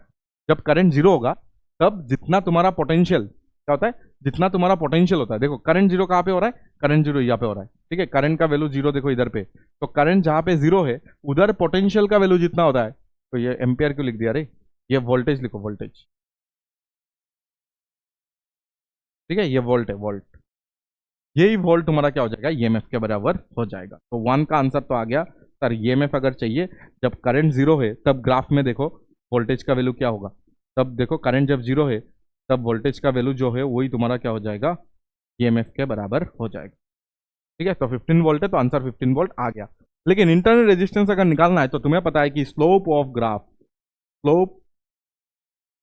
Graph V versus I, actually slope नहीं, इधर पे एक्चुअली क्या लिखना पड़ेगा हमें, नेगेटिव स्लोप लिखना पड़ेगा। क्या लिखना पड़ेगा हमें, एक्चुअली इधर पे नेगेटिव स्लोप लिख दो। क्या लिख दो, नेगेटिव स्लोप लिख दो। तो नेगेटिव स्लोप क्या लिख दो, नेगेटिव स्लोप ऑफ ग्राफ। ठीक है, इधर पे हम लोग ने लिख दिया negative slope of graph V versus I gives internal resistance. Internal resistance अगर चाहिए तो नेगेटिव स्लोप निकाल लो इसका, तो इसका जो भी स्लोप आ रहा है वही आंसर है। एक्चुअली ये तो नेगेटिव ही है ना, तो नेगेटिव है तो हमें बस स्लोप निकालना है। ठीक है, नेगेटिव स्लोप निकालना क्या है, नेगेटिव स्लोप। तो इसका जो भी आंसर आएगा वो एक्चुअली नेगेटिव में आएगा, बट हम लोग पॉजिटिव में लिख देंगे क्योंकि रेजिस्टेंस तो नेगेटिव में नहीं आता है। क्योंकि इस ग्राफ का नेगेटिव, तो नेगेटिव नेगेटिव पॉजिटिव हो जाएगा। इस ग्राफ का नेगेटिव स्लोप, जो इसका स्लोप होगा उसको नेगेटिव करना पड़ेगा तो इंटरनल रेजिस्टेंस मिलेगा। तो ये जो स्लोप है वो खुद से ही नेगेटिव है, तो वो नेगेटिव, और हम जो आंसर निकाले उसमें नेगेटिव, दोनों मिला के पॉजिटिव हो जाएगा। तो इंटरनल रेजिस्टेंस इसका कितना आ जाएगा, तो इसका जो भी तुम निकालोगे टेन थीटा, या तो परपेंडिकुलर बाई बेस जो होता है, टेन थीटा परपेंडिकुलर बेस होता है ना, तो यही हो जाएगा तुम्हारा डायरेक्ट स्लोप, और स्लोप हो जाएगा तुम्हारा 15 पाई। अगर तुम बेस देखोगे तो 10 है, तो 1.5 ओम मिल जाएगा। कितना आ जाएगा आंसर, 1.5 ओम आ जाएगा। ठीक है, ये बात था बस हमारा पास, तुम आराम से इसको निकाल सकते हो। तो तुम्हें सब कुछ इधर पे मिल चुका है। चलो आगे देखो, हमारे पास अभी क्या बचा हुआ है, अभी क्वेश्चंस ही क्वेश्चंस है, तो हमें खत्म करना है, तो आज का लेक्चर खत्म हो जाएगा। ठीक है, क्वेश्चंस जल्दी जल्दी सॉल्व कर लेते, इजी इजी क्वेश्चन ही पूछता है, इधर से आराम से हो जाएगा। देखो इधर पे एक क्या दिया हुआ है, सेल दिया हुआ है 10 वोल्ट और 1 ओम का, और इधर पे 4 ओम का एक्सटर्नल रेजिस्टेंस है। तो तुम्हें चाहिए क्या, टर्मिनल वोल्टेज। तुम्हें क्या चाहिए, टर्मिनल वोल्टेज। टर्मिनल वोल्टेज आराम से निकाल सकते हैं ना हम लोग, टर्मिनल वोल्टेज मतलब इसके बीच का। तो टर्मिनल वोल्टेज अगर निकालना है ना, डायरेक्ट फॉर्मूला तो है, टर्मिनल वोल्टेज का डायरेक्ट फॉर्मूला है कि इसमें जितना करंट जा रहा है इंटू आर, यही तो होता है टर्मिनल। इसके टर्मिनल में जितना पोटेंशियल है उसको तो टर्मिनल वोल्टेज बोलेंगे। Direct V is equal to I R हम लोग यूज कर सकते हैं कि इसके बीच में या तो इसके एक्रॉस में जितना पोटेंशियल है वही तुम्हारा टर्मिनल है, या तो बैटरी के पूरा एक्रॉस में, तो बैटरी के एक्रॉस में जितना पोटेंशियल होगा वही तुम्हारा एक्सटर्नल रेजिस्टेंस के एक्रॉस में होता है। तो V is equal to I R, but I पहले निकाल लेते। आई मैंने तुम्हें बताया है कि आई को हमेशा तुम E by R plus R लिखो। तो आई ई देखो, ई कितना दिया हुआ है, ई कितना दिया हुआ है देख लो, 10 वोल्ट दिया हुआ है, और आर प्लस आर देख लो कितना है, एक्सटर्नल रेजिस्टेंस 4 है, और इंटरनल रेजिस्टेंस कितना है 1 है क्या, तो 1 है। तो इधर पे अगर तुम देखोगे तो 5 मिल रहा होगा, तो इधर से अगर देखोगे तो 2 एम्पियर तुम्हारा करंट आ रहा है। और अगर करंट 2 एम्पियर आ रहा है तो तुम्हें चाहिए V is equal to I R. क्या चाहिए, V is equal to I R, मतलब potential of this external resistance. तो एक्सटर्नल रेजिस्टेंस में कितना पोटेंशियल डिफरेंस आ रहा है बोलो, आई कितना है 2 है, और एक्सटर्नल रेजिस्टेंस कितना है 4 है, तो इधर पे 8 वोल्ट आ रहा है। कितना आ रहा है, 8 वोल्ट इज द आंसर। ठीक है, 8 वोल्ट इसका आंसर हो जाएगा। बट फिर भी अगर तुम्हें देखना है तो मैं और एक तरीके से तुम्हें सिखा सकता हूँ। ठीक है, सिंपल तरीका जो क्लास 10 में लोग सीख जाते, वही मैं इधर पे तुम्हें सिखाने जा रहा हूँ। ठीक है, तुम्हें देखो ये 10 वोल्ट है, ये इसको अगर मैंने 0 वोल्ट माना इधर पे, तो ये कितना हो जाएगा, 10 वोल्ट हो जाएगा। और तुम्हें इधर पे पता है कि करंट कितना जा रहा है, 2 एम्पियर। करंट देखो इधर से देख लो, 2 एम्पियर आया है। इधर पे करंट कितना जा रहा है, 2 एम्पियर जा रहा है। और इधर से घूम के भी करंट कितना आएगा, घूम के भी करंट कितना आएगा, 2 एम्पियर ही आने वाला है। इधर से करंट कितना आने वाला है, 2 एम्पियर ही आने वाला है। ठीक है, आराम से 1 सेकंड में इसका आंसर हम लोग निकाल सकते हैं। दैट इज, अगर ये 10 वोल्ट है, ये 10 है, तो ये 0 होगा, तो 0 लिख दिया। मुझे बताओ इसमें करंट कितना आ रहा है, इसमें करंट 2 वोल्ट आ रहा है, तो ये कितना पोटेंशियल ड्रॉप करवाएगा, ये 1 ओम कितना पोटेंशियल ड्रॉप करवाएगा, आई आर। आई कितना है 2, और इसका आर कितना है 1, तो 2 वोल्ट का इसने पोटेंशियल ड्रॉप करवाया। मतलब इधर पे तो 0 है, देखो इसके थ्रू जब करंट गया होगा तब 2 वोल्ट का ड्रॉप होना चाहिए, बट इधर पे तो 0 लिखा हुआ है। इसका मतलब क्या है कि पहले ये 2 वोल्ट का था, पहले ये 2 वोल्ट का हुआ होगा, फिर इसने 2 वोल्ट ड्रॉप करवाया तो आंसर 0 आया। अबे पहले 2 वोल्ट था उसके पास, उसने इस रेजिस्टेंस ने 2 वोल्ट का क्या करवाया, ड्रॉप करवाया, सो दैट ये 2 वोल्ट इसने खा लिया, उसके बाद 0 आया। समझ आया बात? तो इधर पे 0 का मतलब ये हुआ ना कि पहले 2 वोल्ट था, क्योंकि इसको 2 वोल्ट चाहिए खाने के लिए, तो 2 वोल्ट था, 2 वोल्ट खा लिया तो इधर 0 आया। तो देखो इस बैटरी के अक्रॉस अगर देखोगे ना, तो ये एक पॉइंट है और ये एक पॉइंट है, तो ये पॉइंट माइनस ये पॉइंट 10 -2 कितना आया, आंसर आया 8 आया। तो देखो ऐसे भी करो तो भी आंसर 8 ही आ रहा। ठीक है, तुम कैसे भी देख लो आंसर तो हमेशा 8 ही आएगा। तो इस 10 को मैंने इधर पे 10 लिख दिया और इधर पे 0 लिख दिया। अभी मैंने ये सोचा कि करंट तो कितना आ रहा है, करंट तो 2 आ रहा है, तो इसको कितना खाना है, इसको 2 वोल्ट खाना है, तो इधर पे तो 0 है, तो मतलब इधर पे 0 है, मतलब इसमें 2 था, इसने 2 खा लिया, उसके बाद 0 आया। तो मतलब इस पॉइंट में 2 है, इस पॉइंट में 10 है, तो 10 -2 मतलब 8 वोल्ट का तुम्हारा क्या हो जाएगा, पोटेंशियल ड्रॉप हो जाएगा, जो कि इधर पे भी आंसर आया है। ठीक है, सिंपल बात है। चलो आगे, सिंपल बात है तो चलो आगे। आगे जाके तुम्हें मिलेगा in the given circuit the terminal potential, फिर से terminal potential difference to the cell निकालना है। तो इधर पे सिर्फ एक्सटर्नल रेजिस्टेंस इधर अगर देखोगे ना, वो पैरेलल में है, और तुम्हें पता है कि पैरेलल में, तुम्हें क्या पता है कि पैरेलल में आंसर कैसे निकालते, तुम्हें पता होगा कि पैरेलल में आंसर निकालते R/N, अगर सिमिलर लगा हुआ है, सिमिलर रेजिस्टेंस होने से डायरेक्ट हम लोग कुछ फॉर्मूला वगैरह यूज नहीं करते, सिमिलर रेजिस्टेंस होने से डायरेक्ट R/N, मतलब 4 कितना बार लगा हुआ है, 2 बार, तो आंसर इज 2। ये तुम्हारा R एक्सटर्नल है, ठीक है, और इंटरनल रेजिस्टेंस कितना दिया है, 1 दिया है क्या, इंटरनल रेजिस्टेंस कितना दिया, 1 दिया है, और वोल्टेज कितना दिया है, वोल्टेज या तो EMF बोल सकते हो, जब करंट फ्लो नहीं होता है तब कितना देते हैं, 3 वोल्ट। तो इस बैटरी से करंट हम लोग निकाल सकते हैं EMF बाई R+R, यही तो फॉर्मूला होता है। तो इसमें अगर तुम बिठाओगे तो ये 3 हो जाएगा, और इधर से अगर तुम देखोगे तो हमारे पास 2 + 1 है, तो ये आ जाएगा 1 एम्पियर का करंट। ठीक है, 1 एम्पियर का करंट आ गया। ठीक है, अभी देखो मैं ये फॉर्मूला ये यूज करता हूँ डायरेक्ट, कि इधर से कितना गया होगा, 1 एम्पियर, और तुम्हें पता है कि ये 1 एम्पियर आगे जाएगा। ठीक है, पूरा कर देते चलो, ये 1 एम्पियर क्या होगा, आगे जाएगा, इधर से 1 एम्पियर निकला होगा, इधर से 1 एम्पियर आगे जा रहा होगा, ये 1 एम्पियर क्योंकि 4 है ना, तो आधा आधा में डिवाइड हो गया होगा, हाफ एम्पियर, और इसमें से भी हाफ एम्पियर गया होगा, फिर हाफ एम्पियर मिल के इधर पे कितना आ गया होगा, फिर से 1 एम्पियर आ गया होगा, क्योंकि 1 एम्पियर फिर से जाना भी तो है। तो तुम मुझे ये बताओ, हमें पोटेंशियल ड्रॉप चाहिए, तो पोटेंशियल ड्रॉप तो अभी सिंपल हो गया। कैसे सिंपल हो गया, कि ये अगर प्लस में है, ये माइनस में, अगर मैंने इसको 0 वोल्ट माना, तो इस पॉइंट को तुम 3 वोल्ट मान सकते हो, इस पॉइंट को कितना मान सकते हो, 3 वोल्ट मान सकते हो। ठीक है, 1 सेकंड का आंसर है, देखो कैसे, 0 और ये 3 वोल्ट। अभी देखो इधर से कितना करंट जा रहा है, 1, और इसका रेजिस्टेंस कितना है, 1, तो ये इंटरनल रेजिस्टेंस कितना पोटेंशियल खाएगा, पोटेंशियल ड्रॉप अक्रॉस 1 ओम कितना हो जाएगा, करंट कितना जा रहा है 1, और इसका रेजिस्टेंस कितना है 1, तो 1 वोल्ट ये खाएगा। तो मतलब इस पॉइंट में 1 वोल्ट था, ये समझ आ रहा है कि नहीं, इस पॉइंट में अगर 1 वोल्ट होगा, इस पॉइंट में अगर 1 वोल्ट होगा, तो ये 1 वोल्ट खा के इस पॉइंट में 0 वोल्ट में आएगा। पहले इस पॉइंट में 1 वोल्ट था, इसके वजह से इसने 1 खाया, इधर पे 0 आ गया, और क्योंकि ये बैटरी है तो इधर पे 3 वोल्ट है, तो इधर 3 है। तो इस बैटरी के अक्रॉस अगर तुम देखोगे ना, इधर 3 लगा हुआ है, इधर 3 वोल्ट है, तो इधर पे 3 लगा हुआ है, 3 वोल्ट, और अगर तुम देखोगे ये इंटरनल रेजिस्टेंस 1 का था, और इस पॉइंट में अगर तुम देखोगे ना, तो 1 वोल्ट है, क्योंकि इसने 1 खाया तो 0 आया, इसका मतलब इनिशियली इधर पे 1 था।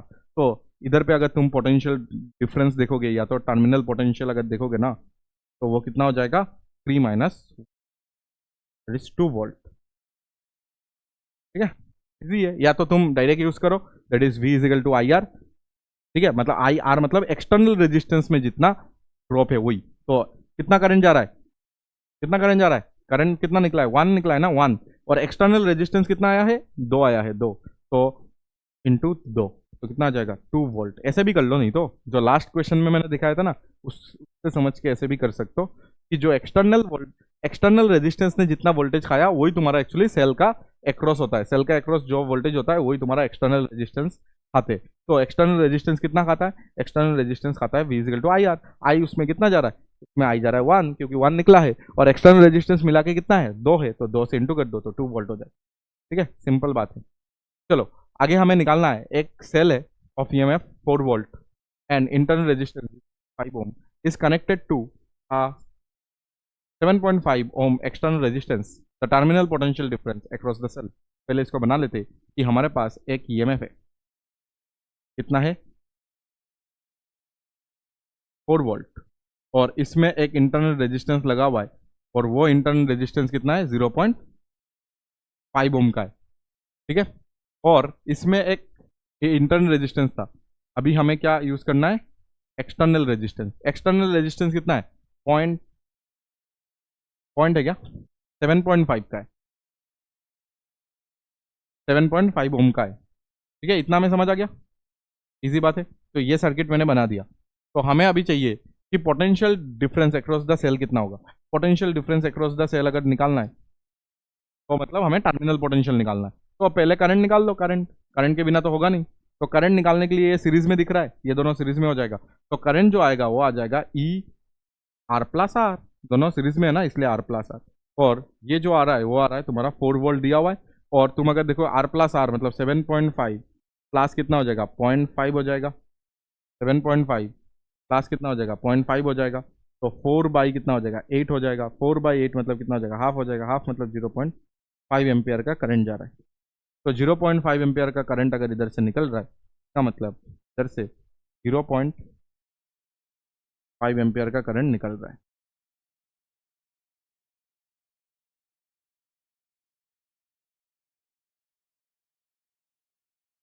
ठीक है, तो 0.5 एम्पियर का अगर करंट निकल रहा है तो डायरेक्ट तुम फॉर्मूला भी यूज कर सकते हो, that is E minus I are. ये भी कर सकते हो, या तो मैंने जो तुम्हें सिखाया था ऐसे कर सकते हो। क्या हमारे पास वी कितना है, वी तो हमें चाहिए। ई कितना है, ई मतलब 4 वोल्ट, ई कितना दिया हुआ है, 4 वोल्ट दिया हुआ है ना। और माइनस आई, आई तो हमने निकाल लिया, दैट इज 0.5। देखो 3 क्वेश्चन अभी करवाया, तीनों में अलग अलग तरीके से दिखाया। एक में डायरेक्ट अभी फॉर्मूला लगा के दिया है, एक में मैंने तुम्हें पोटेंशियल डायरेक्ट बेसिक से तुम्हें दिया है, और एक में मैंने तुम्हें क्या करवाया था, B is equal to I R, मतलब जितना एक्सटर्नल रेजिस्टेंस में पोटेंशियल डिफरेंस होता है वही होता है तुम्हारा इन बैटरी के अक्रॉस। ठीक है, ऐसे करके मैंने तुम्हें सिखाया। इंटरनल रेजिस्टेंस अगर इधर देखोगे तो 0.5,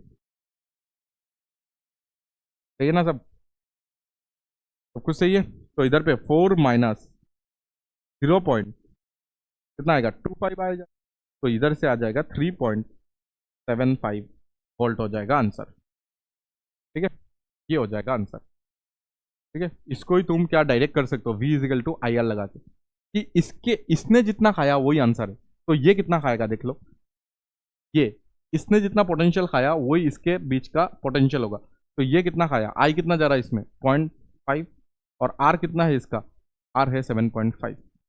दोनों को इंटू करो, फिर से सेम 3.7 वोल्ट 75 वोल्ट आ जाएगा। ठीक है, कैसे भी देखो, या तो तुम मैंने जो लास्ट और एक दिखाया था कुछ भी नहीं, और एक अगर मैंने दिखाया तो क्या दिखाया था कि ये 4 है तो इसको नेगेटिव टर्मिनल को 0 वोल्ट मान लो और इसका पॉजिटिव टर्मिनल को 4 वोल्ट मान लो।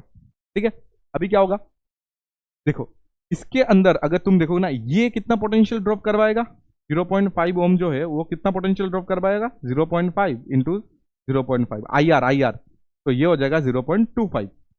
ठीक है, इतना वोल्टेज का पोटेंशियल ड्रॉप होगा। बट इधर पे 0 है, इसका मतलब इस पॉइंट में कितना है, 0.25। इस पॉइंट में अगर 0.25 वोल्ट होगा, इस पॉइंट में अगर 0.25 वोल्ट होगा तो ही तो ये रेजिस्टेंस 0.25 आने के बाद के पास इधर पे 0 है, इसमें 0 है, मतलब इस जगह से करंट जा रहा है, मतलब इधर पे 0.25 होगा तो ये 0, ये जो रेजिस्टेंस है इसने पूरा ये खा लिया होगा, तो ही जाके इधर पे 0 आ रहा है। तो इसने 0.25 खाया, इसका मतलब क्या है, इस पॉइंट में 0.25 था तो इसने खा लिया पूरा, तो इधर पे 0 आया।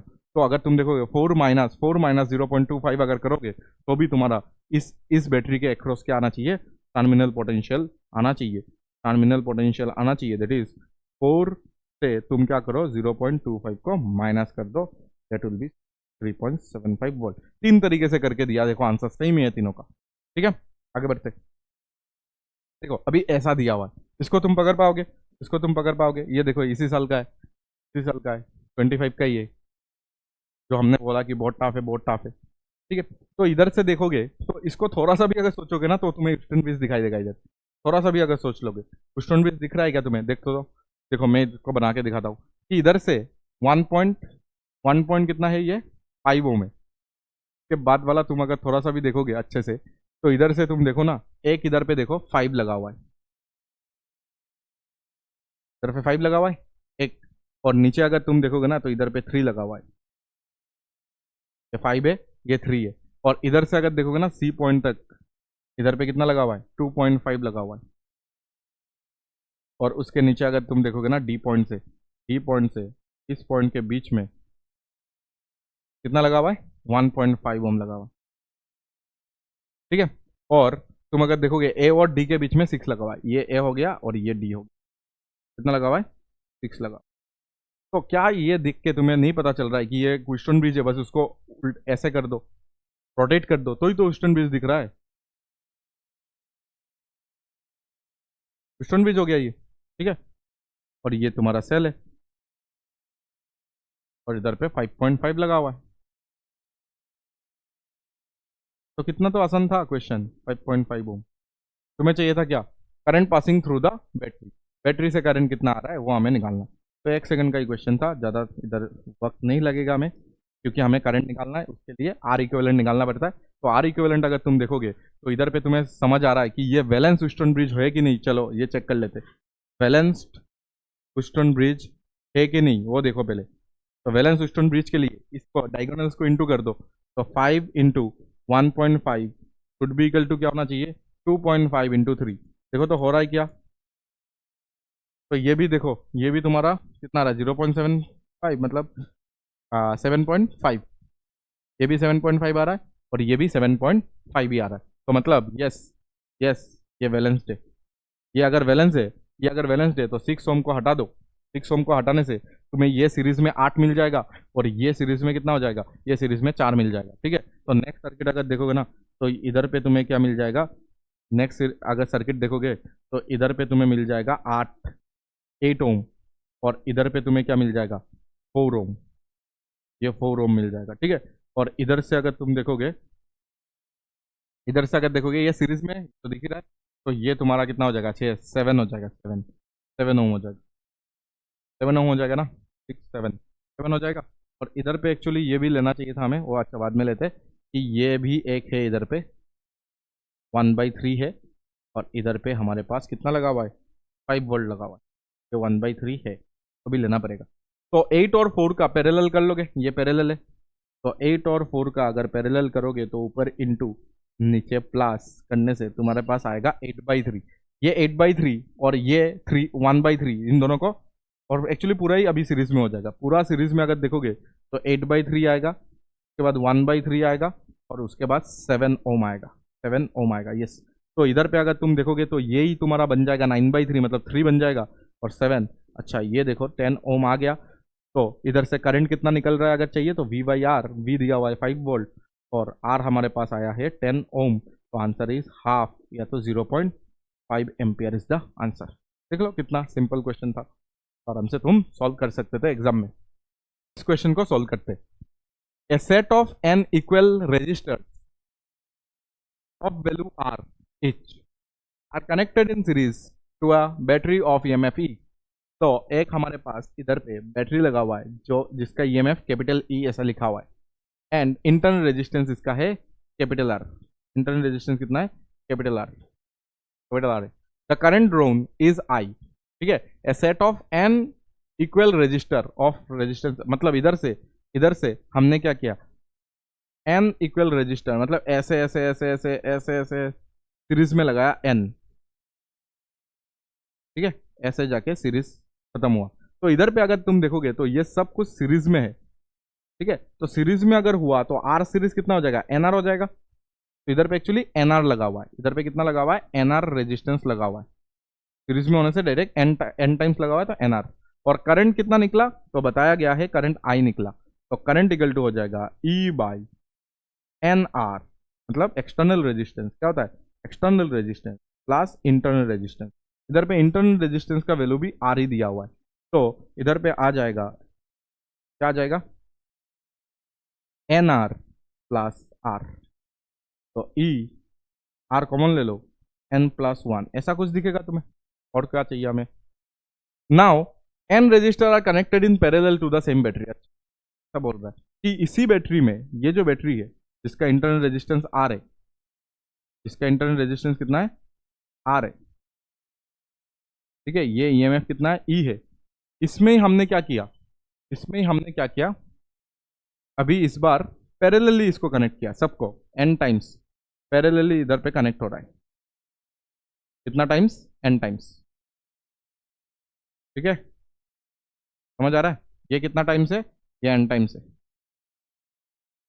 तो पैरेलली तुम्हें पता है कि पैरेलल अगर कनेक्शन होता है और n टाइम्स अगर हम लोग कनेक्ट कर रहे तो r बाई एन हम लोग यूज करते हैं, क्या यूज करते हैं, r बाई एन। तो मतलब इस बार एक्सटर्नल रेजिस्टेंस अगर देखोगे, एक्सटर्नल रेजिस्टेंस हो जाएगा तुम्हारे पास r बाई एन, ठीक है। तो इससे करंट कितना जाएगा इस बार हमें करंट कितना दिया हुआ है, करंट करंट बिकम्स 10i। अच्छा, इस बार करंट जो दिया गया है ना, अच्छा ठीक है, तो करंट के जगह में हम लोग 10i लिख देंगे। पहले करंट कितना है, पहले करंट का वैल्यू i है, और अभी हमारे पास जो करंट आ रहा है I dash, let's say I dash, वो कितना आ जाएगा, वो आ जाएगा हमारे पास E divided by external resistance कितना आया, एक्सटर्नल R बाई एन, और इंटरनल रेजिस्टेंस कितना है, R है, ठीक है। इसको ही हम लोग 10i के बराबर लिख सकते हैं, और 10i इजिकल टू क्या आ गया, E by R by N plus R, ठीक है। तो 10i इजिकल टू कितना आया, वो फिर से लिख देता हूँ मैं इधर पर कि E बाई R को कॉमन ले लेते, R को कॉमन लेते ही तुम्हें क्या मिल जाएगा, 1 प्लस 1 बाई एन मिल जाएगा, और I का वैल्यू इधर पे पुट कर देते। I का वैल्यू कितना आया था हमारे पास, I का वैल्यू कितना आया था, I का वैल्यू कितना आया था, E by R 1 plus N, और इधर पे आया E by R 1 plus 1 by N. तो इधर से अभी जो कैंसिल हो रहा है उसको कैंसिल कर दो, इधर पे 10 बाई 1 प्लस एन मिल जाएगा, और इधर पे अगर तुम देखोगे n बाई n प्लस 1 मिल जाएगा, ठीक है। ये n प्लस 1, n ऊपर चला जाएगा, ई बाई आर कैंसिल हो गया, n ऊपर चला गया, n प्लस 1, इधर पे भी n प्लस 1 ही आ रहा है, n प्लस 1 कैंसिल आउट हो जाएगा। तो इधर पे तुम्हारा जो n का वैल्यू आया है वो 10 आएगा, ठीक है। सिंपल क्वेश्चन है, सॉल्व कर लो अच्छे से। चलो आज का लास्ट क्वेश्चन इस लेक्चर का देखो क्या है, the internal resistance of a 2.1 volt cell which gives a current of 0.2 ampere through a resistance of 10 ohm is, ठीक है। ये तो बहुत ही आसान क्वेश्चन है, सब कुछ दिया हुआ है, इंटरनल रेजिस्टेंस हमें चाहिए बस, ठीक है। तो डायरेक्ट फॉर्मूला अप्लाई कर ले, V is equal to E minus I R, V is equal to E minus I R, direct apply. तो डायरेक्ट अप्लाई अगर करोगे तो तुम्हारे पास इधर पे सब कुछ दिया है क्या, the internal resistance of this which gives इतना, पहले ये दिया हुआ है इतना, ऑफ रेजिस्टेंस इतना, ठीक है। तो इस जगह पे तुम्हें दिया हुआ है कि इंटरनल रेजिस्टेंस ऑफ इतना सेल, तो 2.1 वोल्ट तुम्हें ई का वैल्यू दिया हुआ है, और करंट का वैल्यू अगर तुम देखोगे तो 0.2 दिया हुआ है, टू ए रेजिस्टेंस ऑफ 10 ओम। अच्छा, ये हमें नहीं पता, बट इंटरनल रेजिस्टेंस हमें निकालना है। तो इस V के जगह में मैं फिर से IR बिठा सकता हूँ, वो तो तुम्हें पता ही होगा कि V के जगह में ये जो हमारा जो बनता है ना पूरा सर्किट जो बनता है, इसमें अगर देखोगे ये जो R होता है ना एक्सटर्नल, ये R क्या होता है, एक्सटर्नल होता है, ये इंटरनल होता है। तो इसमें जो करंट जो इधर से निकलता है यही करंट इधर पे जाता है, तो ये जितना पोटेंशियल ड्रॉप करवा रहा है IR, यही तो तुम्हारा टर्मिनल पोटेंशियल होता है ना, ये V का वैल्यू। तो इसलिए ये IR फिर से लिख लो इधर, नहीं तो सॉल्व ही नहीं होगा ना ये। तो हो गया, इसमें I बिठा दो 0.2, और R का वैल्यू बिठा दो 10 बताया हुआ है, 2.1 माइनस 0.2 इंटू R, ठीक है। तो ये हो जाएगा 2 equal to 2.1 minus 0.2 into R, तो 0.2 R इक्वल टू कितना हो जाएगा, R इक्वल टू आ जाएगा 0.5, सिंपल बात है, ठीक है। तो नेक्स्ट लेक्चर में हम लोग करेंगे series and parallel combination of cells, ठीक है, सेल का सीरीज एंड पैरेलल, और साथ में हम लोग कंडीशन देखेंगे कि सीरीज में कौन सा कंडीशन में मैक्सिमम करंट जाएगा, ठीक है, पैरेलल में कौन सा कंडीशन में मैक्सिमम करंट जाएगा, सब कुछ हम लोग नेक्स्ट लेक्चर में देखेंगे। सेल को पूरा खत्म करेंगे नेक्स्ट लेक्चर में, और धीमे धीमे हम लोग मीटर ब्रिज की तरफ आगे जाएंगे, ठीक है। मीटर ब्रिज अभी हमारे पास पावर है, पावर एक टॉपिक है, उसके बाद हम लोग मीटर ब्रिज करेंगे, फिर पोटेंशियोमीटर करेंगे, फिर जाके ये चैप्टर खत्म होगा, ठीक है। मिलते हैं नेक्स्ट लेक्चर में, कोई भी डाउट हुआ तो जरूर तुम कमेंट सेक्शन में बताना। Bye bye.